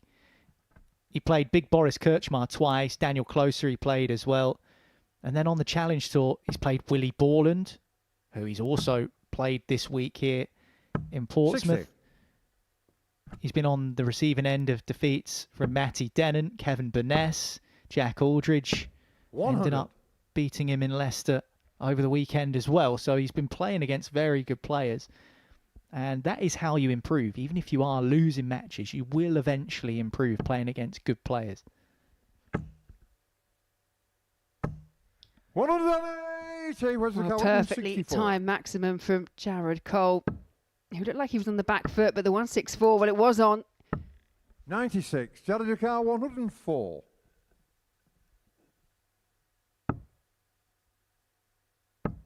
Well, gets the treble that leaves double 18. Jared Cole finishes it off with a ton plus checkout. And that is 2 wins from 2 matches for the King of the Castle, dropping a grand total of 1 leg in the process. And a little smirk and glance across to the camera. He knows where all the cameras are in this building. He knows where the doubles and the trebles are as well, because he's whitewashed Wesley Van Tripe 4-0.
So we've had 6 games here on day 1 of Group C. This is week 11 of Series 13, and many people tip this to be one of the most talented cards we have seen across the week. And this is how Group C has begun. It's been a brilliant start for Jared Cole, who has won 4-1 and 4-0 in his opening 2 games, dropping just a single leg in the process, and that is why he is at the top of the pile. Scott Robertson has also gone 2 from 2, including a 160 checkout in one of his matches. Simon Stevenson hasn't played here in Portsmouth before at the Modus Super Series.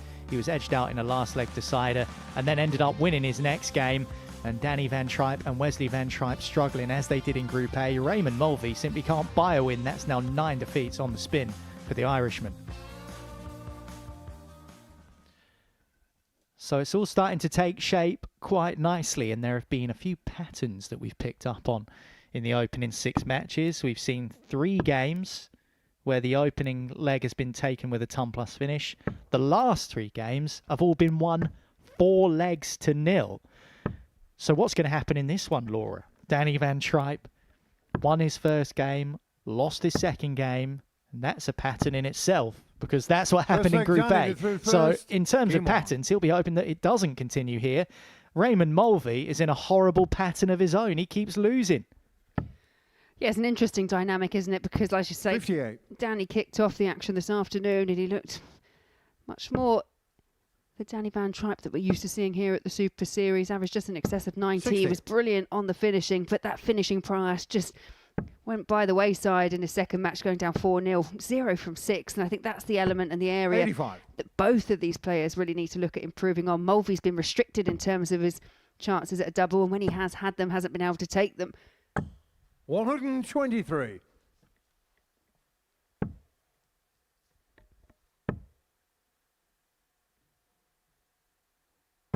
$60.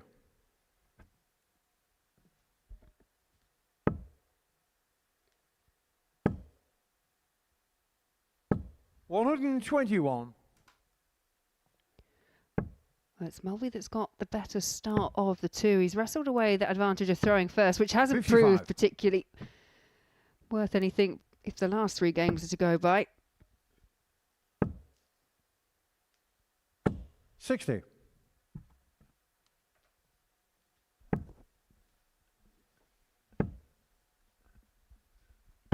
41. Raymond, 137. Well, I don't think Mulvy has played badly in his matches. No. I think he's just been running into performances from other players 59. that have just been too good for him. But also there have been moments like this, what we've got here. He's left himself 78. His opponent isn't on a finish. 100. Will be now Raymond, 78. taking these opportunities out when crafting them for himself has been an issue. Will it remain that way? Yes, 58. it will. Daniel And with the way things have been going for Mulvy, you wouldn't back against Danny Van Tripe taking this out. 54. Raymond, 20. Yeah, and this is the moment. There's frustration coming from Danny Van Tripe, but double 10 here for Mulvy just feels so important. He's working his way in, but it's a big last start. Getting shot on the first leg, Raymond Big Mulvey. last start and well found for Raymond Mulvy. Second leg, Raymond through first. Game on. It's just his second leg of the day, and he's into his 3rd match. And will we look back on that 41. double 10 with his 3rd dart? The first 2 are in a different postcode, by the way. Will we be looking back and thinking that's the moment 100. his campaign turned around? It's only the first leg in a race to 4, but it's little moments like that that haven't been going for him. This 58. time it did.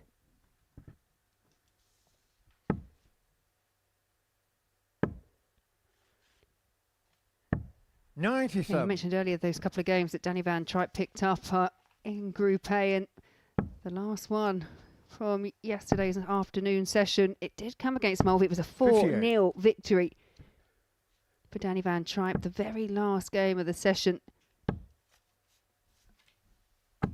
Yeah, well, on day 1 of Group A, Mulvey averaged just around 86 for the day.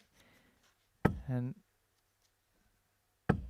140. the odds Danica, 164. for the start of the week, it was 20-1, so very much an outsider.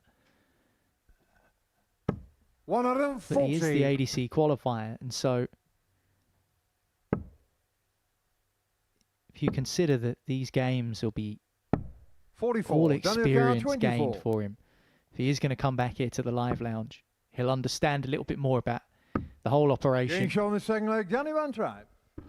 Van Tripe levels the match. Third leg, Danny to through first. Game on. It's a break of the Mulvy throw. 140. The body language still for me from Danny Van Tripe. He normally kind of swaggers around that stage, sometimes even staggers off that stage, as we've seen before in that International Pairs Week where he won the weekly title with Jimmy Van Schieck. He just doesn't cut that real confident figure that we're used to seeing.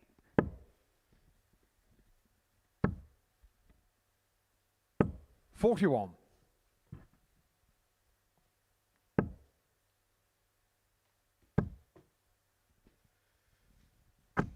$140.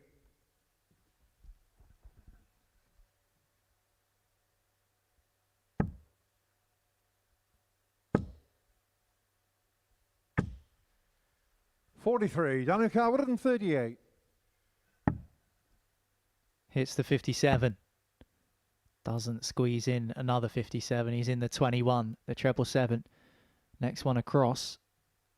Might be looking at the top of the board here for 20. 98. Yeah, big 20. The right play leaves him tops. And out of all the doubles that we've seen from Danny today, tops has been pretty kind. 58. Danica 40.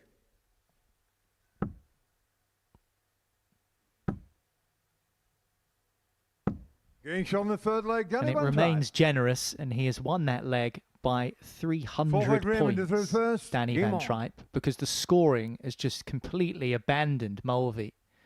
Mentioned how winning that leg on double 10 might just 99. Spark him into life. He's just not been able to find the treble 20 or the 19s 60. with enough regularity to scare Danny Van Tripe, who's been given a route back into the game. Yeah, and both these players will. I 60. think Danny Van Tripe, obviously, with the experience he's got, should really be able to draw a line under A and come into C with that a bit more positivity and focus. Kicked off well, as we've mentioned. As for Mulvy, because he's still on this consecutive 45. streak, despite winning many more games than Danny Van Tripe in Group A, sometimes that kind of recency bias, it can upset the mindset. 100.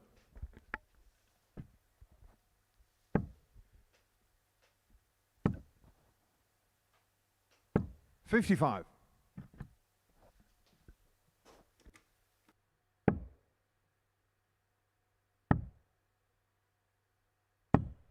$84.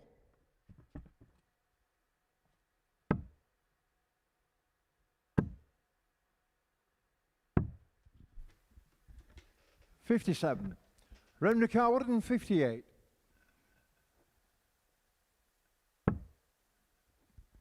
No outshot now for Mulvy. Needed the 60 to get the combo 100. started. Does leave himself 58 though, which is good because Van Tripe is in the distance, looking to close that gap, and does with a maximum. Raymond 58. Now Mulvy has to start taking these chances. That's the big number taken care of. And pings it into tops. And we have a level game. And I mentioned how the scoring was poor from Mulvy. Game on. Well, Danny Van Tripe was struggling up until that 180. So even though there is a whopping 14-point difference in the averages at the moment, we have a level game.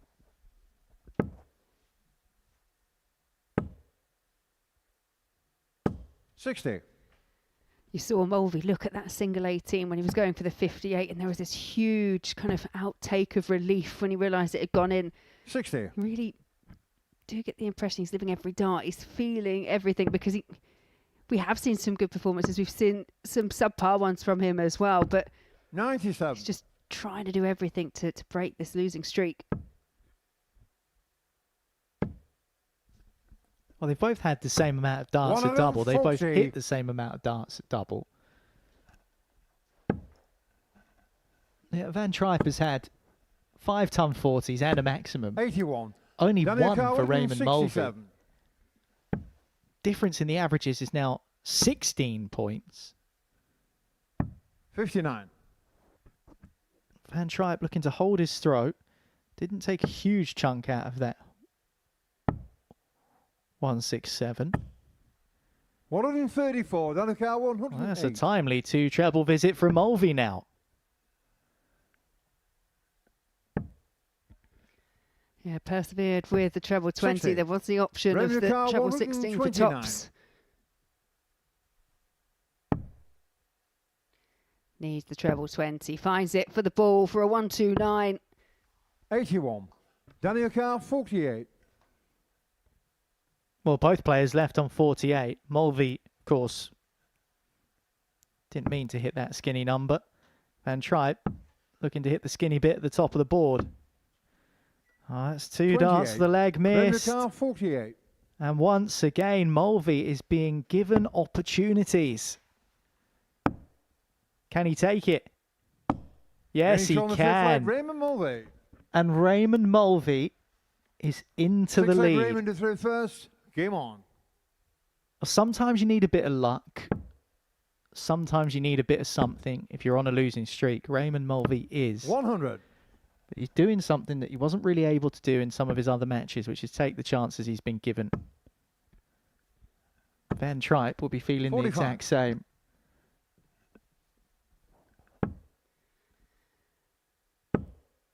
Yeah, and in the context of Group 60. C, this is only their 3rd match. There's plenty more darts to play. Things can still turn around. But as I say, with regards to Danny Van Tripe, he doesn't 57. seem happy. He's getting frustrated as every single match goes on.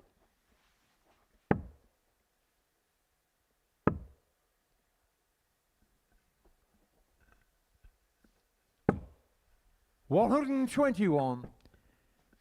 Well, 2 darts thrown by Raymond Mulvy there that were thrown by his arm, and 1 thrown by someone else's arm, 85. apparently.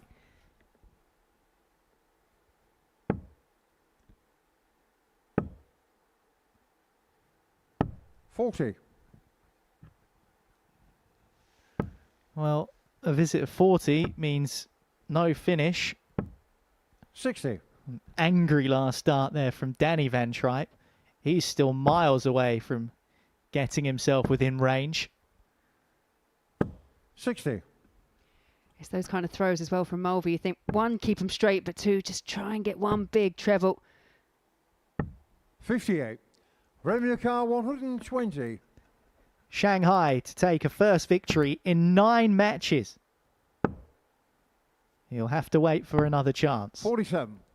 Oh, and he's frustrated. Hit 7, didn't want it. It's the first real signs of emotion I've seen from Mulvy today, because he is on the cusp of a win. 140. Raymond Carr, 73. And now the pressure really is on. Bad last start in the last visit has left himself an unwanted 73, but he needs to get rid of it. Brilliant. 88. Oh, superb. Composure from Raymond Mulvy, the Irishman who snaps his losing streak on the stage at the Super Series across 2 different groups, Group A and now Group C. He couldn't stop losing matches. Now he's won one by beating Danny Van Tripe. He took his chances despite an inferior average. Raymond Mulvy wins 4-2.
Well, the king of the castle is the top of the pops at the moment here in Group C at the Super Series, Jared Cole, because he's won both of his games so far, and he's won them 4-0 and 4-1 respectively.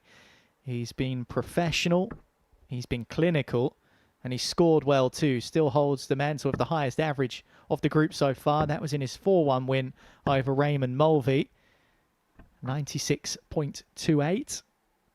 And then a 92.49 average and 2/3 success rate on his doubles against Wesley Vanri, a match which he started and finished with a ton plus checkout, 114 and 104. So what can he do here against Scott Robertson? Because both players have won 2 matches.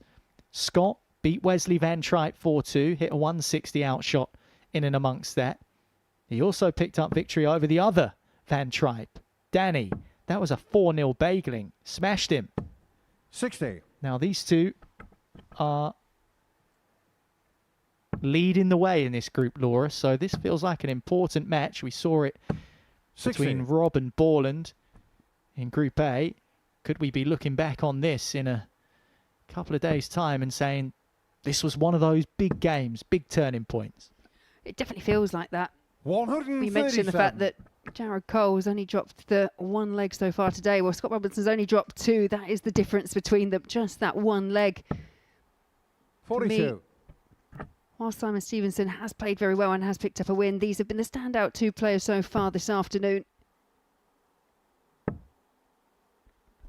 But as you mentioned, only one can prevail. Only one will be sat on 6 points after this match.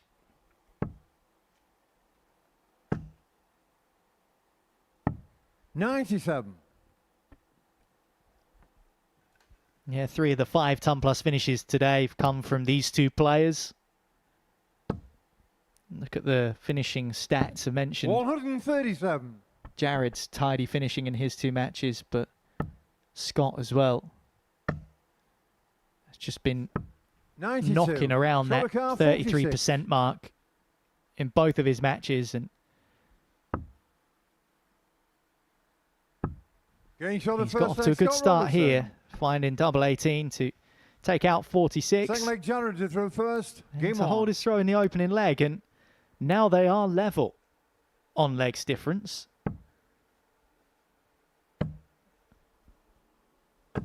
One of them, 40. And I may be wrong, but possibly the first leg where Jared Cole hasn't actually been down to a finish. 55. Hasn't had an opportunity at the outer ring, so he'll know he's in a real tough battle with Scott Robertson. 59.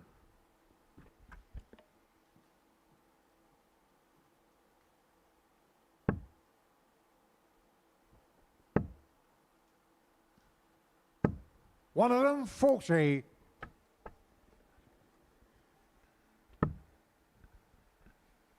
'18's the go-to on 302. Don't 57. go 20s on 302.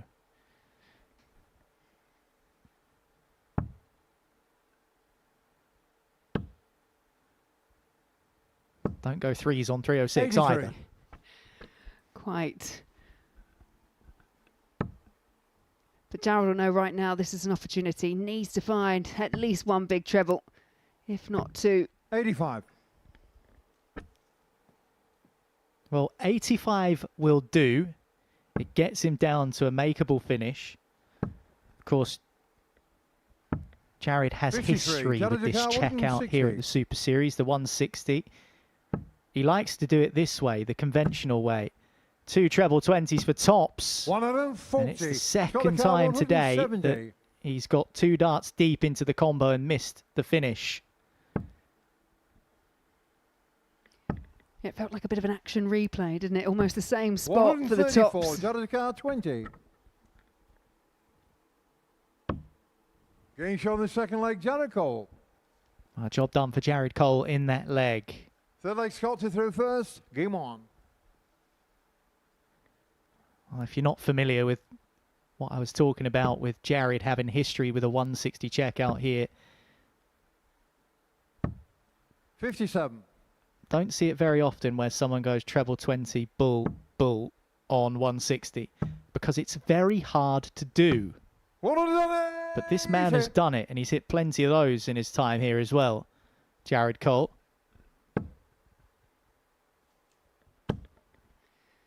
Yeah, this match so far, as expected, 100. Not much to split the two in terms of stats, in terms of averages and the scoreline. First maximum goes the way of Jared Cole, but actually no one in any of our opening 7 games has hit more than a single maximum in a match. The most maximums we've had in a game is 2, 1 apiece, 1 per player. 134. And in this affair which will determine the league leader, Jared Cole 133 has put himself in a really strong position to break. And again, that's demonstrating how well Jared Cole knows how to use the board. If he could have found that third treble 19, that would have left him sat very nicely on double 8. As it stands, he's still in a good position. 100. Jared Cole 54. Juicy 14 leaves him tops. 34. Well, has missed a couple of times at tops across the course of his campaign. It's up to Robertson to deliver a big combo, which it's not going to happen now.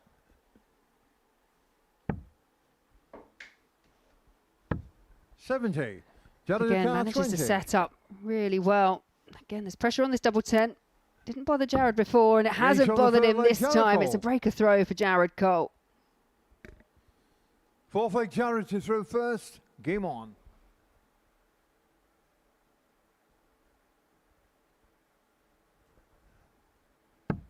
Well, he hasn't been out-averaged in a match when it's reached its conclusion. 177. And he's crept himself back above 100 with a third 177 in 3 matches. So we haven't seen him hit more than 180 in a game, but he has been pairing those maximums with big visits on the 19s as well. 85. That just goes to show that 85 is considered a poor score for Jared. Just the way he's been throwing so far today, I think he can be really pleased with it. Robertson, don't discount him from this game, though.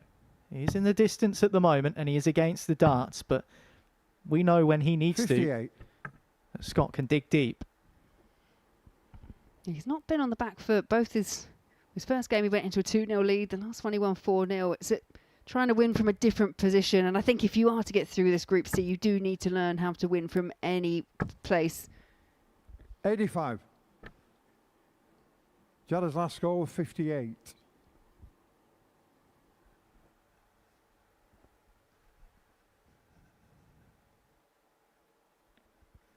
Just recalibrating the scoreboard. Jared, as we know, the king of the castle. You could call him the king of counting because he knows exactly what he scored in the last visit. He'll know exactly what the equation is, and he knows exactly what he's going to throw for when he eventually sees the scoreboard pop back up. That's what he's eagerly awaiting.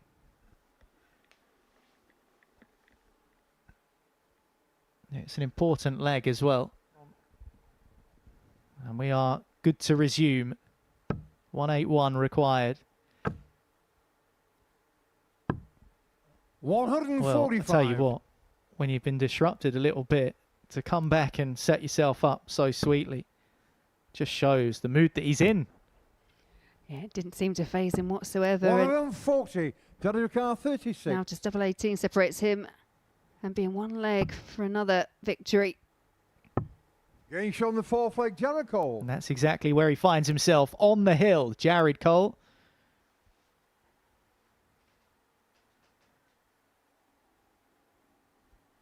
The king of the castle on the hill. Castle on, that's an Ed Sheeran song.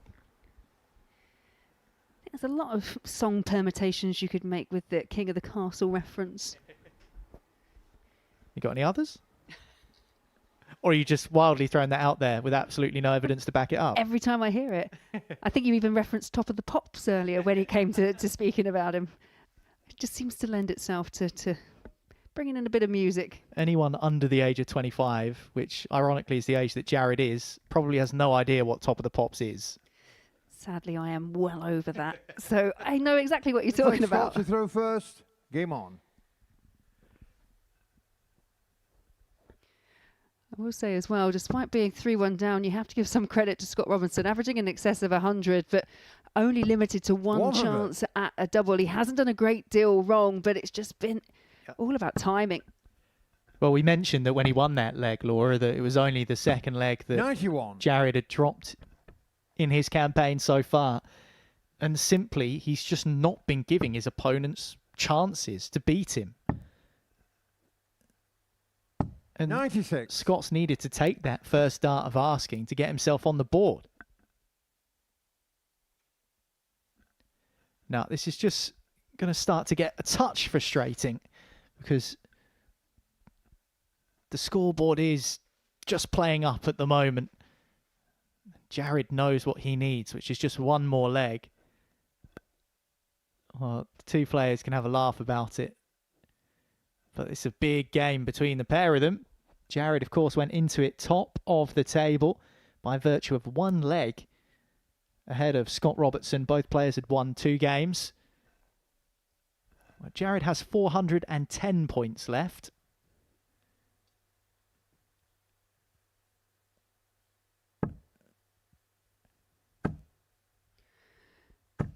Well, I think these breaks just need to keep on coming here for Jared Cole, because the last time he set up perfectly, hit a 145 to leave himself on 36, and after that one, it's maximum number 2 58. for Jared Cole.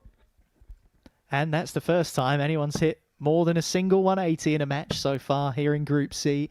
Takes Jared's average 60. over 101 before those 3. But he has left himself a finish, which is the biggest one in the book. 140, Jadaka 170. This would be a flashy way to take it. But he's not going to. Didn't need to go for it, in all fairness, and I think that that was a safety dart because 96. Robertson's on 247. Scott's last score 140. Yeah, I wasn't sure. And again, I just think there's a few technical issues. Jared would be more than aware of how it kind of works, and everyone working really hard in the background to try and get the scoreboard up and running. May just be a bit more frustrating for Scott Robertson. Well, yeah, with that 140, that takes his score to 107. Game on. So 107 required for Robertson. Down for the 57. I'm going to 51. Yeah, 17. 55. Jadaka 74. For 3 on the spin for Jared Cole. Double 16. 42. Can't find it. Scott's last score 50.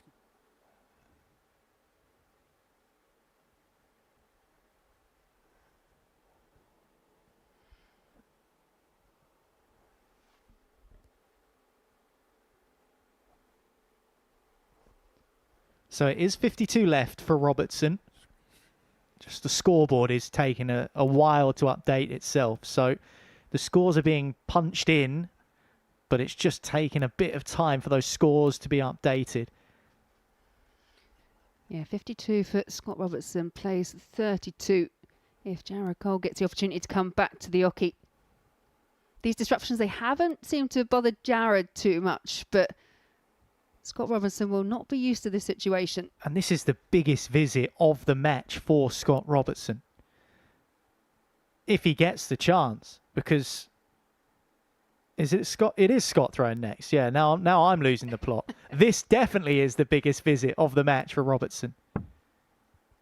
Double 16 is found. Leg, Scott Robertson. And we will have another leg. What, do they think it's a decider? They've just fist bumped. It's not a deciding leg, is it? That's just the second leg for Robertson. Nobody knows what's going on out there. Could just be just the fact that he's managed to keep that level of composure after having the break after break. So I think there will just be a moment where the kind of the technical gremlins that are upsetting the scoreboard are just looked at. Yeah, and so these darts now are just practice darts where the referee Paul Hinks has allowed the two players just to get their arms loose again and get themselves back into a rhythm whilst we sort out those scoreboard gremlins. But the score is Scott Robertson 2, Jared Cole 3. And Jared is one leg away, so he needs the darts. Sorry, he has the darts in the leg that he needs to win the match. So not ideal, but these things do happen. And you spoke about finding a way to win, Laura, whether that be from a winning position and being pegged back and then coming back to get over the line, or whether that be coming from behind to win. But this is a rather unconventional way of finding your way to win. But this is what it means, as we're about to see the table now. And Jared Cole is going to go top of the table with victory outright by 2 points. The table is on its way, promise you, there it is. 4 points for Jared, 4 points for Scott, but that was the equation heading into this game, just a leg between them in the legs difference column, having both won 2 matches apiece. So we knew the importance of this one before it started. Yeah, absolutely. As you say, it will just be one of those matches that sees the table take shape for Jared Cole. For both players, you want to be that player that goes through the card. That's always the ultimate. If you can win every single game, that's where you want to be, but only one of them can do it. And if Jared wins, that puts a 2-win cushion, 4 points between him and Simon Stevenson in third, which could prove to be significant. Simon is next up after this match between Robertson and Cole, and he takes on the basement boy, Wesley Van Tripe, who is yet to register a win. So Jared's best interests, obviously, to beat Scott Robertson and go 6 points to his tally, put him 2 points clear of Scott, but also he wants Wesley probably to win to do him a favour to take Simon Stevenson down a peg and get everyone embroiled in a bit of a Royal Rumble there with 2 points apiece.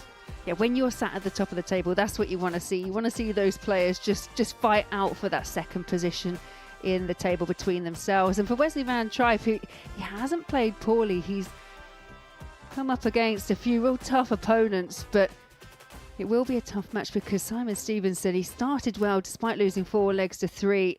Then got that 4-0 victory, looked really good, but the guy's just back on the stage, still practicing.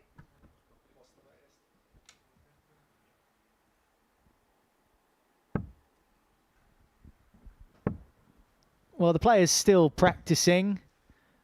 6-leg Jared to throw first. And we are just about ready to get restarted. Jared Cole has the darts. 54. If he wins another 2 points. And he goes 2 points clear of this man, Robertson. 58.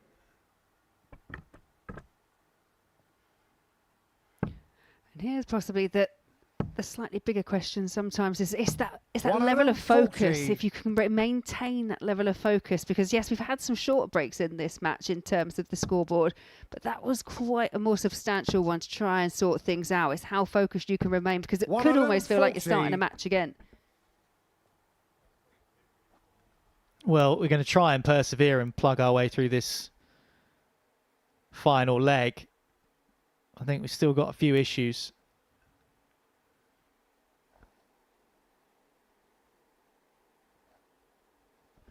And I think the players are doing the right thing. Obviously, they're chatting between them. The spirits look good up on the stage, just walking off, getting the water, and it's just... I think Simon just said, let's go off, mate. There's no need to play this last leg. Oh, sorry, Scott said that, not Simon. It's getting my players confused now. It's all happening up there. Scott Robertson, of course, up against Jared Cole, and Simon Stevenson's on next against Wesley Van Tripe. So Jared Cole and Scott Robertson still waiting. And it could have a knock-on effect for those waiting in the wings as well, because you're quite prepared. When you're waiting in between games, you're sat there. You may have your routine. Yeah. You may sit down for a bit after your match, depending on how long it is, and then prepare to go back on the practice board for 5 minutes before. Well, the 5 minutes may extend to 10 minutes when these technical issues happen. So it's all about managing your time. And for some players, they're just not used to it. And for someone like Simon Stevenson, being here on, at the Live Lounge on debut. It's how he deals with waiting to come on. I do wonder what's going through Jared Cole's head here. Is he thinking, let me back in there, I'll just fix it. I've done this loads of times before. He'll come back and it'll be something like, this is what happens when I'm not working, guys. This is the outcome.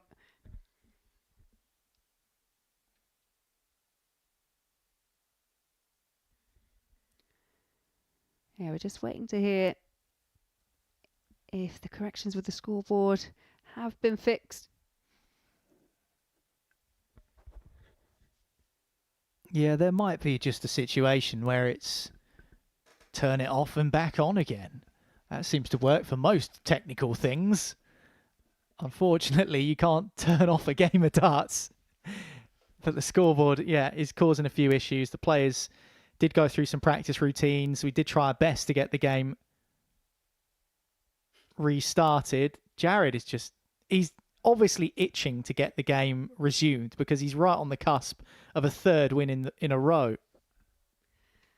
Yeah, and whoever gets through this, I mean, you've got to give them full credit because this is a difficult scenario, difficult situation to deal with. But yeah, I think Jared's also finding it a bit difficult not to look at the camera at the moment because he keeps like putting an eye across every so often. He knows that they'll be pinned on him. I think we are up to date. Game on. Jared will want to get this done in 6 darts.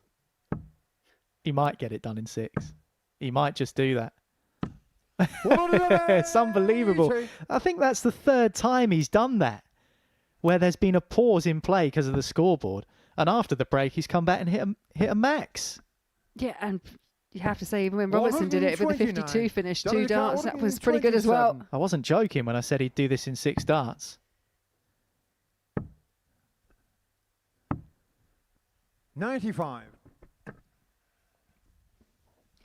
He was in that position, wasn't he, that he didn't have to go for the 1-2-7 via the ball route, didn't have to chase it round, so just looked at setting up. It's sensible play from Jared Cole. 60. Jared Dukar, 32. Double 16.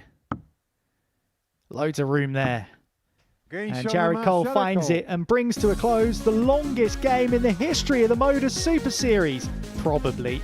But Jared Cole doesn't care because he's got himself a victory and 2 more points, which sees him go above Scott Robertson, his opponent, who he's just beaten 4-2 by virtue of 2 points. 3 wins from 3 for the King of the Castle.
treble required.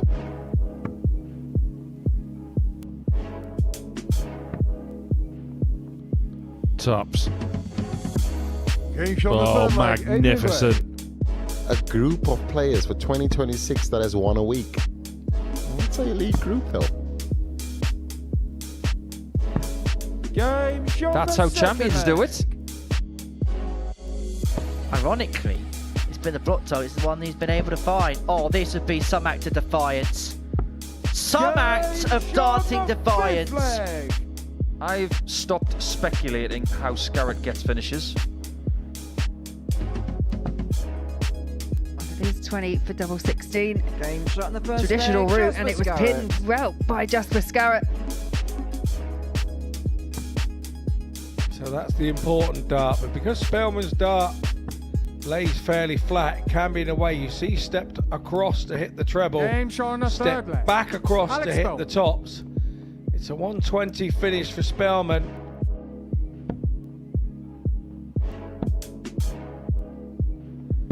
Game shot in the Finds fifth leg. tops. Reece Colley. A great 120 check out there by Reece Colley. Has first dibs on a potential outshot.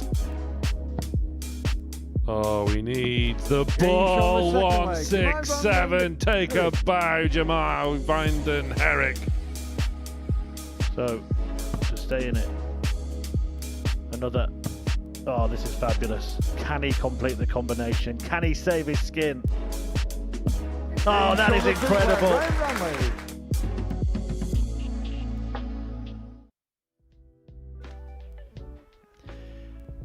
Well, the final week of Series 13 is around the corner, and this is the lineup that we have for you. We've already got plenty of names who have booked their spot through to Champions Night. Champions Week, of course, precedes that, and then it's Champions Night. Let's not get too ahead of ourselves. We've also got the conclusion of Group C and Group B to come here in Week 11, but this is what Week 12 has on offer, Laura, and some interesting names there that have caught our eye. Really are. David Munyet coming over, Alex Spellman from the USA, former winner in Dean, Finn, Lewis Pride, Ryan Brownlee, an exciting young talent, and then you've got the likes of Adrian Gray, Jamie Kelling and Timothy Jones. I mean, that's another cracking weekly lineup. I mean, we say it week on week, but again, the strength and depth of talent away from those top 128 in the PDC, it's just, it can be seen here. Well, you just need to look at the names that have won a week here at the Modus Super Series, who have either gone on to do something special or are currently doing great things in the game. Someone like Derek Coulson, for example, who's doing superbly. Jack Tweddle is doing quite well on the Challenge Tour. He won the ADC Global Championship here in this building, 60 grand in his back pocket at the start of the year. So who knows what sort of a platform this venue can provide. And it's the opportunity to play against some quality players. And you can join us every week live and free on Pluto TV. So hopefully we'll see you there. And this is the home of live darts, the home of the Modus Super Series. And we are ready to get Group C restarted, because in the previous match, Jared Cole beat Scott Robertson after a couple of scoreboard delays, quite lengthy ones, but he kept his composure to win his third match in a row. And it means that he's 2 points clear of Scott at the top of the table. Simon Stevenson is in third position. Wesley Van Schrijp is bottom. Both players wanting wins for different reasons. Of course, there's still plenty of darts still to be thrown. Wesley has more experience on the stage than Simon has. Simon has more experience just generally, I think, in darts than Wesley has. So this should be an interesting lineup, matchup against between these two players. Yeah, and if you just look at what's happened throughout the afternoon specifically, you have to say that it's Simon Stevenson that has got that edge over Wesley. Wesley's still searching, as you say, for that first win of Group C. He has come up against it, lost that game 4-2 against Scott Robertson, just 4 darts at double, 2 converted before playing Jared Cole, who, let's be honest, has been the standout player, has had 3 of the 4... 3 of the 4 highest averages that we've seen so far today. So an interesting dynamic between these two. And I do think a win for Stevenson, I think we'll almost start to look at maybe a 3-horse race going into the back end of today for 2 available spots. Yeah, you don't have the grace of that extra day that you get in Group A. Game on. There's no moving day, as we call it. It is just the 2 days. And so if you make a bad start, it can be awfully difficult to recover from that. But Jared Cole, as you said, has made a really bright start. 100. Averaged 98 in his last match. Heavily disrupted last match, it must be said. But 121. hopefully all is well.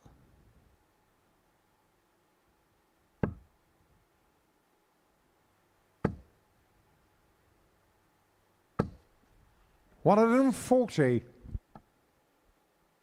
Well, all is not well, allegedly. So we'll have more pause.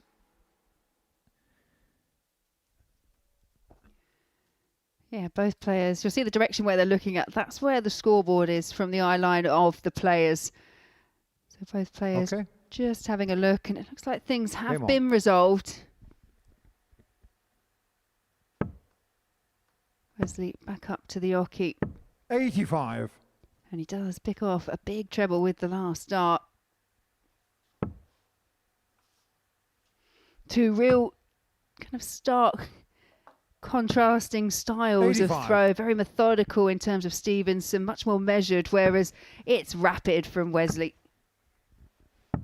137. And I know the wrist plays a key part in every darts throw, but these are 2 what I would call quite wristy players.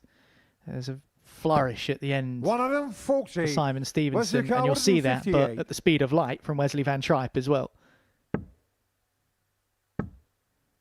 Double 19 for 158. Can't find it. Car 36. There's just something about Wesley, because he throws so fast, that those big checkouts just look even more mesmerising. Yeah, he shot the first But leg, that's Simon a very Stevenson. simple checkout for Stevenson of just double 18, Second leg, and it Wesley gives him did the through opener. first. Game on. Yeah, it was a good start from both players. 42.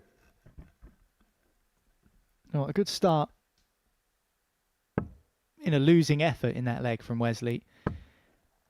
He's not made a good start to the group. 100. 2 defeats from 2, and he's at risk of being left behind by the top boys unless he wins this. 140. Well, it feels like he's throwing everything at it. He had the opportunity of that 158 for a 12 darter and was ultimately beaten by a 13 darter from Stevenson. It's just about maintaining those levels, maintaining that consistency, because I think, you know, if you can keep trying to go out with, you know, between 12 and 15 darts, even 18, those kind of 5 visit legs, then you will start picking up wins.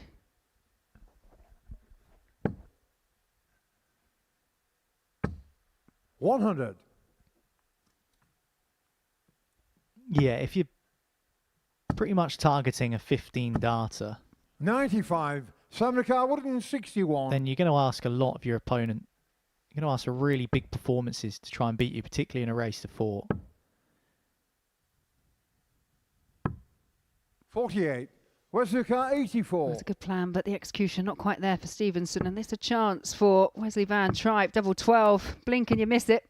60. And he did miss it. Samrakar 113. Stevenson for a 3rd ton plus check out of the day. Tops. 93. Wesley Car 24. Bit of a dragger from Simon Stevenson. Game shot on the second leg. Wesley That's right in the top left corner for Third Wesley leg Van Simon Tripe. is first. Game on.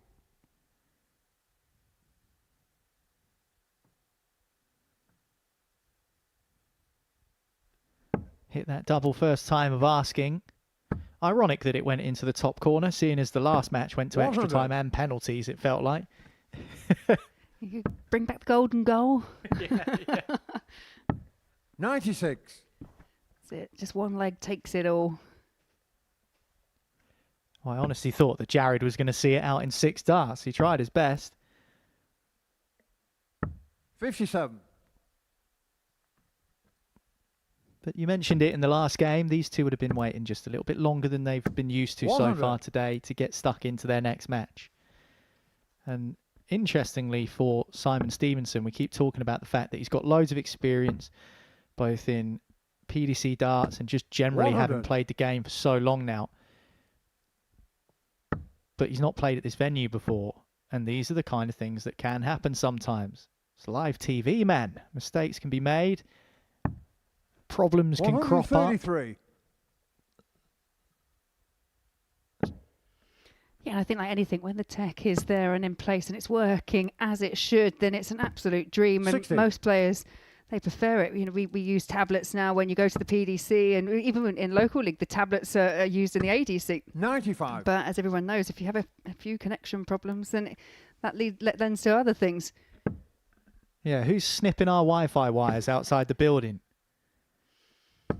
140. Wesley car 77. Well, I was looking for 57 first. Big 18 leaves 57. tops. Samra car 44. That's a really low dart.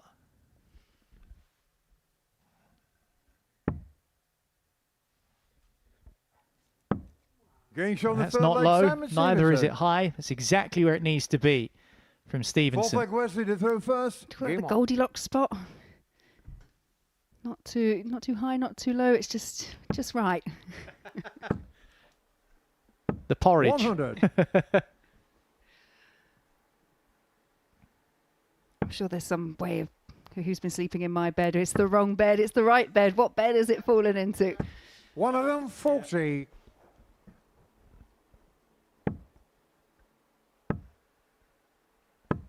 $41.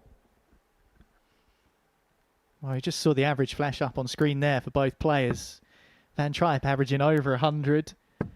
Stevenson not far behind, so it's been a pretty close game so far. 60. That final dart really wedged in there. 99. Yeah, much better for Wesley Van Tripe, but he still finds himself trailing despite having darts in every single leg to actually have been at least, well, been 3-0 up. 100. And he won't want to be thinking back to that missed double 19 on the 158 and see that as a huge 100. missed opportunity.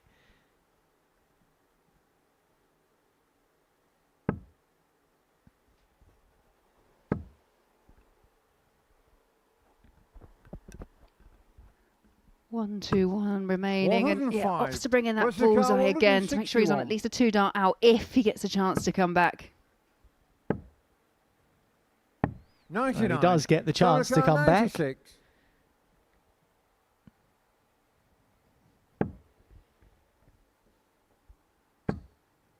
No 60.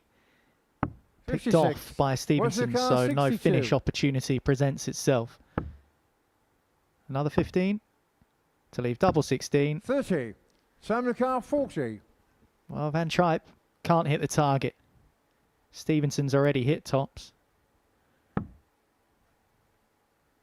Once again, a low one. That's inside as well. But that Game's on one the isn't. fourth leg, And Simon that is a Stevenson. 3-1 lead for Simon Stevenson. And things are looking Fifth leg, mightily Simon to throw worrying first. Game on. for Wesley Van Tripe now. Yeah, and again, whilst they've only been fleeting opportunities at the outer ring for Van Tripe, he did have another dart in that last leg. He could be sat home and dry with his feet up in the 100. practice room. Yeah, his knees will be knocking a bit now because he knows he's right at the bottom of the group. And he'll be getting desperate if he isn't already. He probably won't show you that a great deal in terms of the body language, but you'll know he'll be feeling it inside. 100. Ultimately, you do want to go through. You want to qualify, but when you find yourself in this kind of position, you also just don't want to be kind of that player that gets 83. beaten by everyone. You don't want to become that target. I've been on the back end. I remember playing my first ever Modus Super Series. Played in Group C, lost every game on the first day, and I was just desperate to pick up a win. You 60. kind of put the finals to one side. That's kind of out of sight, but you just want to prove while you're actually there and playing. 134. Well, he's left himself a finish. Wesley Van Tripe. 105. Wesley Carr, 144. Starting on the treble 20.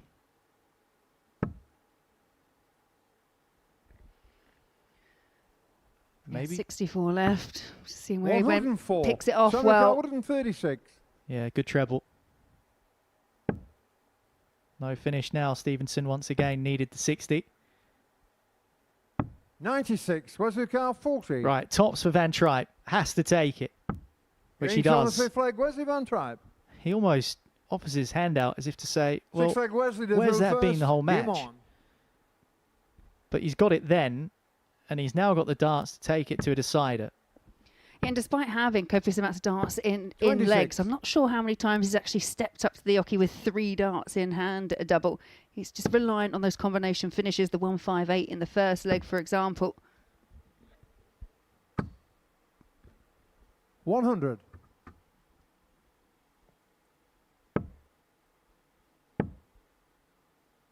100. I'm not sure I could actually get the dart out of my hand up to my face and release it in the amount of time. Just the whole thing has just got speed written all over it in terms of the pace of the, I say, every single 60. stage.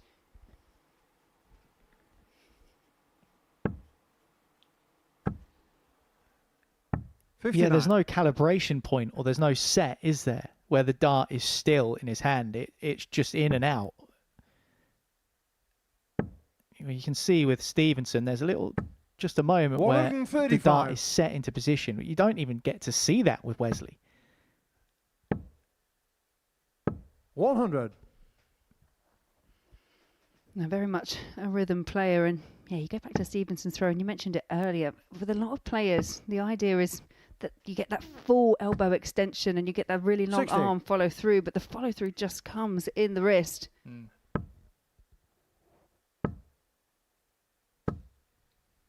60.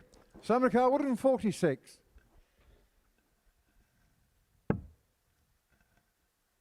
To the 18s. Oh, he's going to stay there. And he Green leaves on the mark, himself Simon double Stevenson. 13 to win the match. What a way to wrap it up for Stevenson. Well, Wesley Van Tripe is left tasting another defeat here in Group C, but that's an important result for Simon Stevenson in the context of this group, and it's his best performance of the day so far as well, averaging 95 and winning 4-2.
Time for a results check.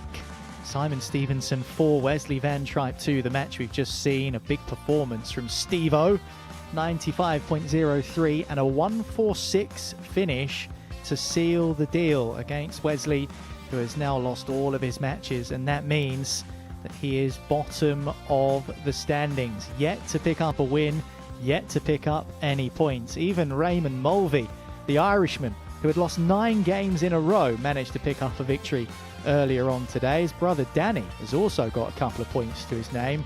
Scott Robertson and Simon Stevenson now locked on 4 points, but it is the king of the castle, Jared Cole, who is top of the pile with 6.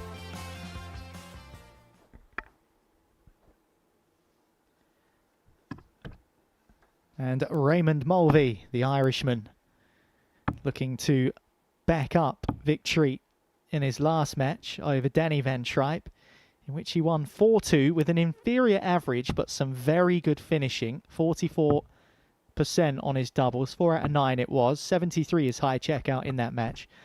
Looking to string together back-to-back wins. Now, it has been boom or bust for Mulvy across the week so far here in Portsmouth. In Group A, he won 7 games in a row. He's then since lost 9 games on the spin. He's now won 1 again. Is he going to start a new chain of victories? Well, if he's going to do that, he's going to have to do that against the man who's been very impressive so far today and was edged out in that stop-start match, let's just say, against Jared Cole not so long ago. And 41. Easy second in the table. He has hit a 160 checkout today, Scott Robertson. He's averaged over 90 a couple of times, including 97 in that defeat to Jared. So if Mulvy is going to start 82. a streak of victories again, he's going to have to do it against one of the top performers in the group so far, Laura. Yeah, he's been really impressive, hasn't he? And even in that game against Jared Cole, he was well 85. within the mix.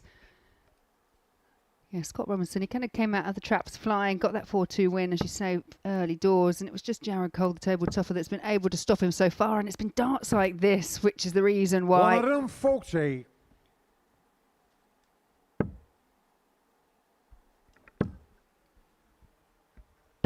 $45. As for Mulvy, you could see how much that victory meant in his last match. It's been a difficult last couple of days, but to beat Danny Van Tripe 4 legs to 2.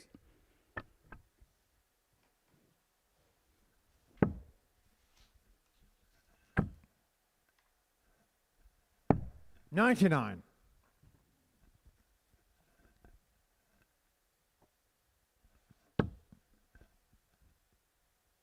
Yeah, with the way that the fixtures are structured in Group C, 97.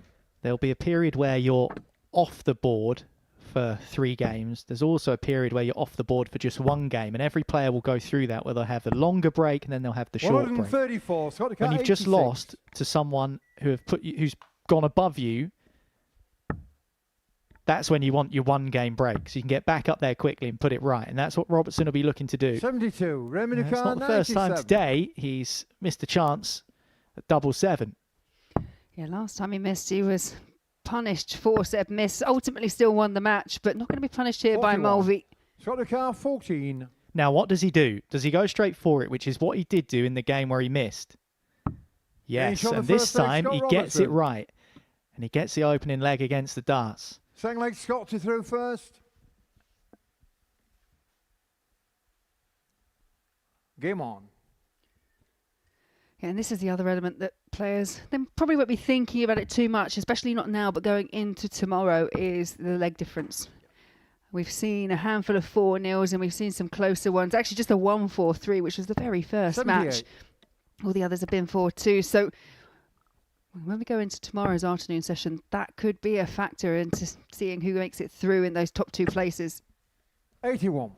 Well, this is why I think Wesley Van Tripe shouldn't be too disheartened, even though he's got loads of work to do because he hasn't won a match. His leg difference is -6. Mulvy's is 137. -5, plus whatever legs he picks up here, so that might change. And then his brother Danny is also on -5. The difference is both of those 2 players have won a 100. game. So actually, if he can get himself on the board and win one, legs difference-wise, he'll be clawing up some ground against those players above him. So it's not all doom and gloom. 140. No, but Scott Robertson here just making things really rather difficult for Raymond Mulvy. Yeah, and he needs to as well, because like I said, 100. if he wins Scott this, 146. then he keeps himself within touch and distance of Jared.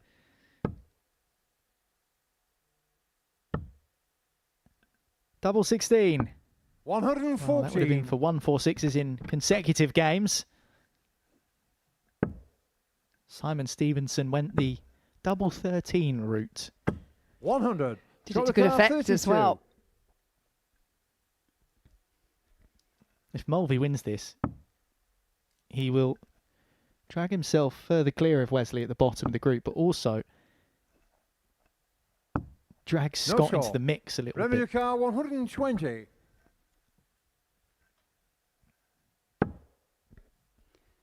Looking to climb the ladder. It's tops for a 120 finish for Mulvy. 100. Scott It's a car good 52. effort.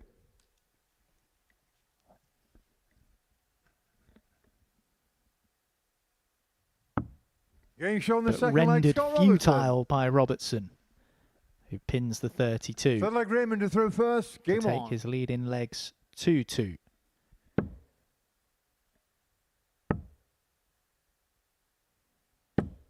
$41. It's a real force behind the throw of 81. Mulvy. Very direct. Yeah, and really forced into the 60 there as well. Just about crept into the corner. 81. I was watching a bit of the PDC Pro Tour action from earlier this week in Leicester, and I was watching Callum Ridds play, and he was struggling to hit big 140. numbers, wasn't finding the treble with regularity, and Callum wears his heart on his sleeve and was throwing the darts more and more aggressively, and it's actually quite an 58. impressive thing to do, to throw a dart as hard as you can and still get it somewhere near the target. Because then you bring in shoulder into it and all sorts. But you know, some players prefer to really propel the dart at the board, don't they? And others they look to loop it or whatever. There's no one way to skin a cat, as they say. 55. No, I kind of call it floating it in, where you're trying to just kind of gently glide the dart in. But yeah, you've just got to be true to your own form. 58. It's a much better leg here from Mulvy. But this is where Robertson's been able to pile on pressure. We saw it against Jared Cole. 80. Revenue car 122. Well, not enough pressure in that particular visit. So Mulvy should have 6 darts from here. 56. Well, it's not everyone's favourite at 66, that's fair to say. Well, it should at least be down to, well, yeah, an even better finish now. I was going to say at least 127. It's now 87. That's a single 3. That is the risk that you run when you do go the bullseye route. 41. Yeah, and I just wonder how much that Scott Lucan, dart in the 3 87. was acting as a blocker.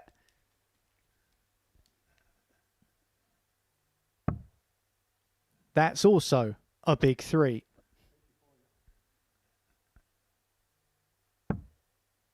Well, I needed 60 to keep the shot alive. 71. Revenue car Only 25. hits a single 20. 9 leaves double 8, which he Getting shown the pins. third leg, Raymond Mulvy gets a Mulvy. leg. Fourth leg Scott to Well, through he had a go at first. the Game Shanghai on. 120, didn't he? Just had a go at the bullseye, which he missed, but eventually gets it done. Needs more legs like that, where he's getting into finishing positions sooner. But when he does, 140. he needs to take them out cleaner as well. I would argue the last couple of games that has been better from Mulvy. 96. The first couple of matches, yeah, I think he had a handful of darts against Stevenson, 4 in fact, and couldn't convert any of them. 140. Only restricted to 2 against Jared Cole, but as we said, Jared Cole really has been the player of Group C so far to date. Well, when you think of who Mulvy 99. beat in Group A, Willie Borland, Wesley Van Tripe, Danny Van Tripe, Steve West, Ben Robb, he beat him as well, 130. who ended up winning the group and booking his spot through to Saturday night. He's taken some big scalps this week already, so it's in there. 100. Just about bringing it to the surface.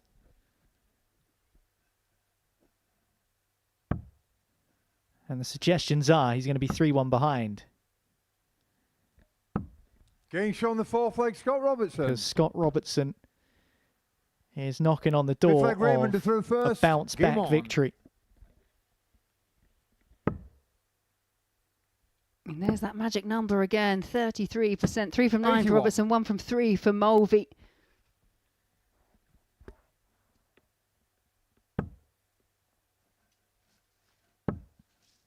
Yeah, Mulvy hasn't been here at the Super 100. Series since April 2024. So, a year, 2 years. It's 2026, right? Yeah, It 2 is. years. Time flies when you're having fun. I think that just means we're all getting a bit old, to be honest. It's just a number. I've got to that age where I'm saying it's just a number. 123.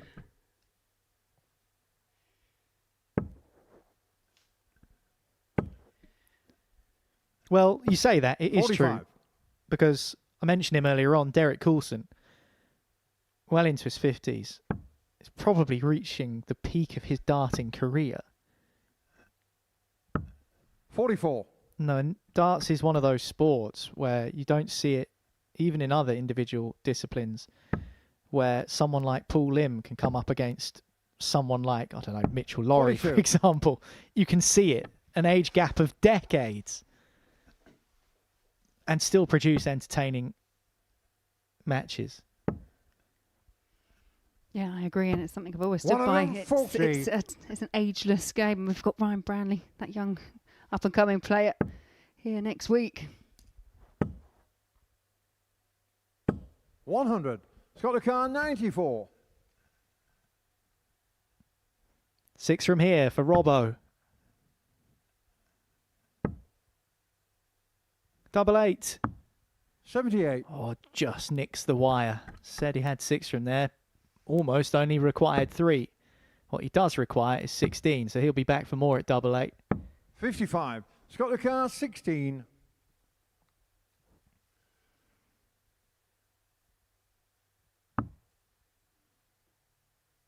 4. Getting shown the mark, Scott Robertson. Well, he lost to Jared Cole in a top-of-the-table clash in his last match, but Scott Robertson has bounced right back with victory over Raymond Mulvy.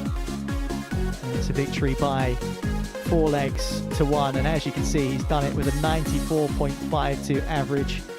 He wasn't giving Mulvy many opportunities, but the ones he crafted for himself he took, and he wins 4-1.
Have you had your ticket scanned? Have you been frisked by security?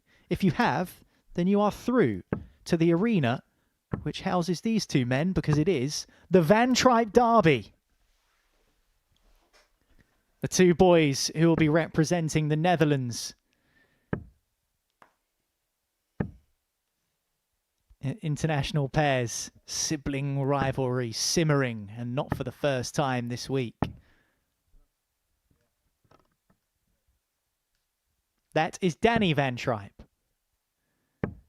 We just had to make sure that they haven't swapped shirts and changed darts just to wind us all up. I'm wearing the black shirt with the yellow trim. That is Wesley Van Tripe. Two brothers who have been unable to be separated since birth and are still unable to be separated this week at the Modus Super Series. They were both in Group A. Now they're both in Group C, but they are separated by virtue of a single legs difference and 2 points. Wesley throwing first. He's bottom of the group. Danny is in 4th out of 6. So there is not just bragging rights in the Van Tripe household to play for here, Laura. There is also some very valuable points. Yeah, I just wonder if the points just get pushed to one side when it comes to a bit of sibling rivalry. Looking at the head-to-head count, I mean, I'm saying this from a family where pretty much all of us play darts, from my husband to my daughters to my sister to my mother. So this rivalry, family rivalry, this is true in our household. But in terms of the head counts this week, it is Wesley Van Tripe that's got those bragging rights so far. He's 2-1 up in terms of their matches in Group 8. 121, Wesley Carr 161. Oh, treble 17 would have left 97. The ball. Wesley's already flowing. He's miles ahead in this one.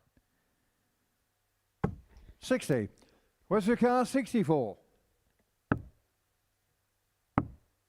Tops. 24. It might be a miss from Wesley Van Tripe, but Danny is way back and not really putting on any pressure either. Wesley Carr 40. And Danny Van Tripe is not a slow dart player by any means, but his brother makes him look snail's pace. 20, Danny Carr 150.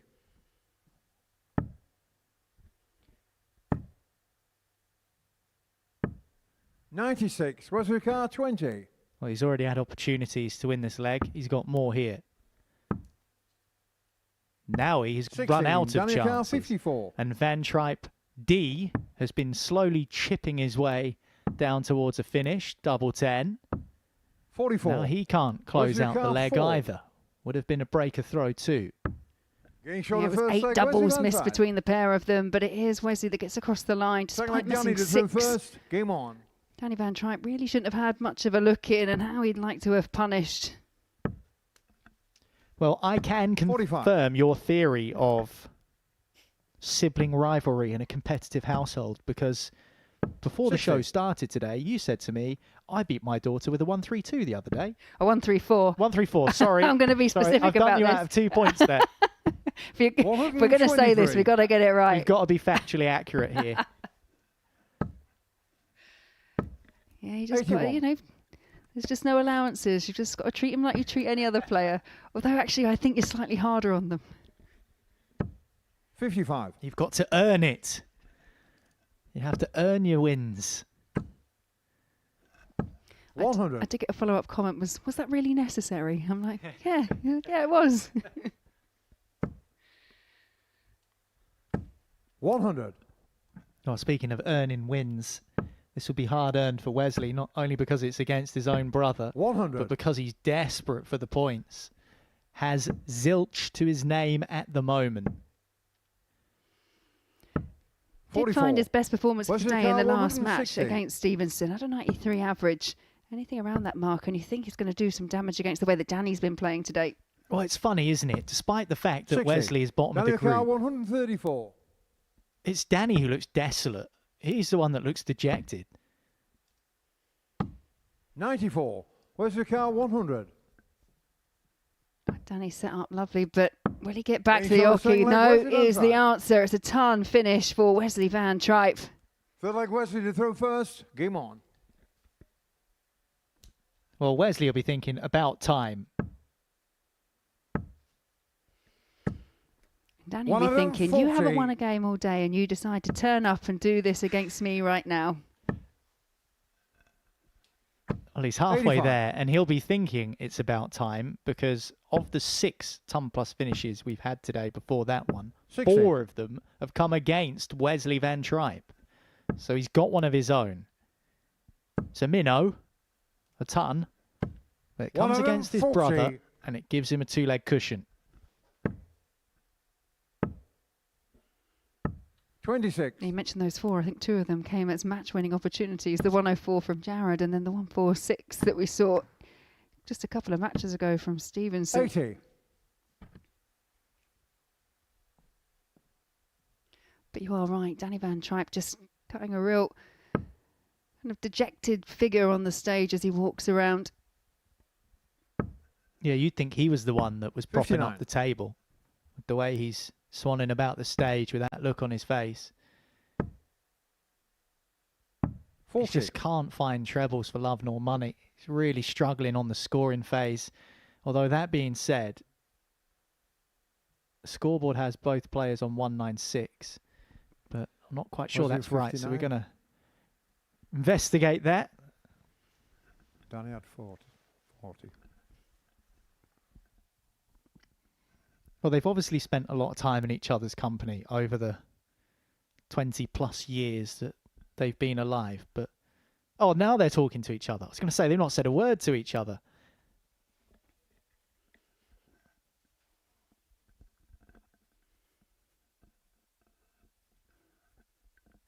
Now maybe it's that kind of twin thing where they know what each other's thinking anyway. No need to talk. No need to talk. We do enough of that anyway.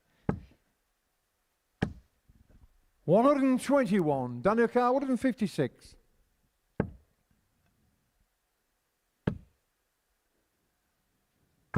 $60. No Wesley Carr, 156 for 95. Danny, so Wesley down on the 19s here.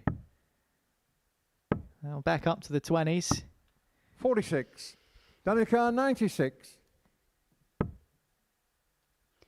Yeah, a bit of a rush start with the last, but it's a double-double attempt here for Gains Danny on the Van third, Tripe. Danny Van Tripe. Yeah, no problem when it comes to pinning 2 doubles. Second time Forward today Johnny that to he's through gone first. double-double Game to take on. out a leg. Yeah, did it earlier on 80 in his first game of the day against Simon Stevenson. 140. Went double-double on tops, of course. Also took out 96 in that match. Finished really well. 57% on his doubles, 4 out of 7. Just not quite worked out for him from there. 100. Although that being said, he's not dead in this 58. one. He's back on throw. Yeah, not by a long means. And we said that he, you know, in terms of the way he's walking around the stage, just 91. Doesn't look comfy, doesn't look happy. But the last couple of throws, there was just a bit of fire in the belly in terms of the frustration, 81. Daniel Carr, but channeling it in 170. the right way.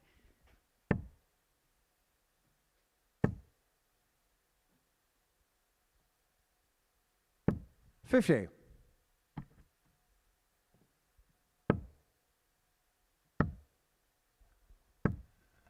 $53. Daniel Carr, 120. Single for double. That's a really, well, I was going to say it's a really good single, but he's had to move across even more. 80. Well, you can see there just how much it's obscured. If that dart had gone in straight rather than angled, he would have opened up the tops lovely. But in the end, it was kicking 99. across, and Daniel Carr, that meant he 40. only really had half a top bed to aim for. He's got the whole thing to aim for now, and still does. And he Gains on the gets fourth it leg, as Danny Van well, Tripe. and he gets himself level in the game.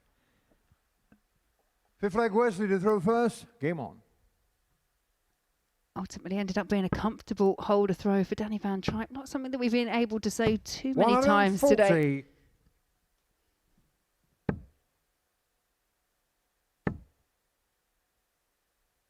140.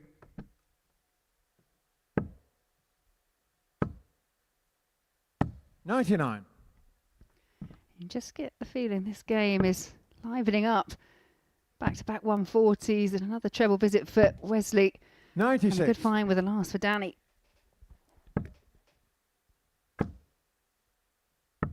$98.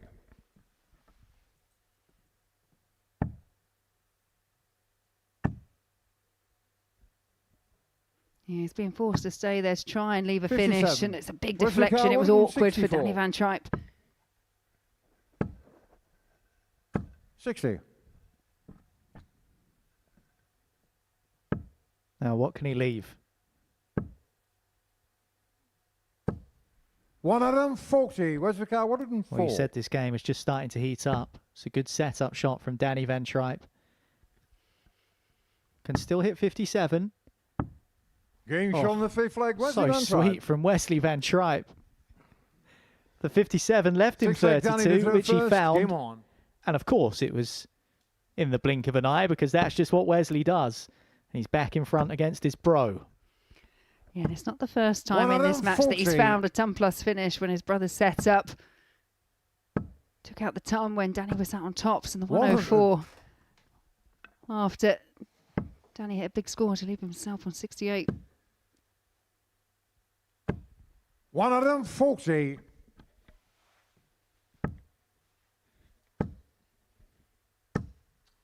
$28.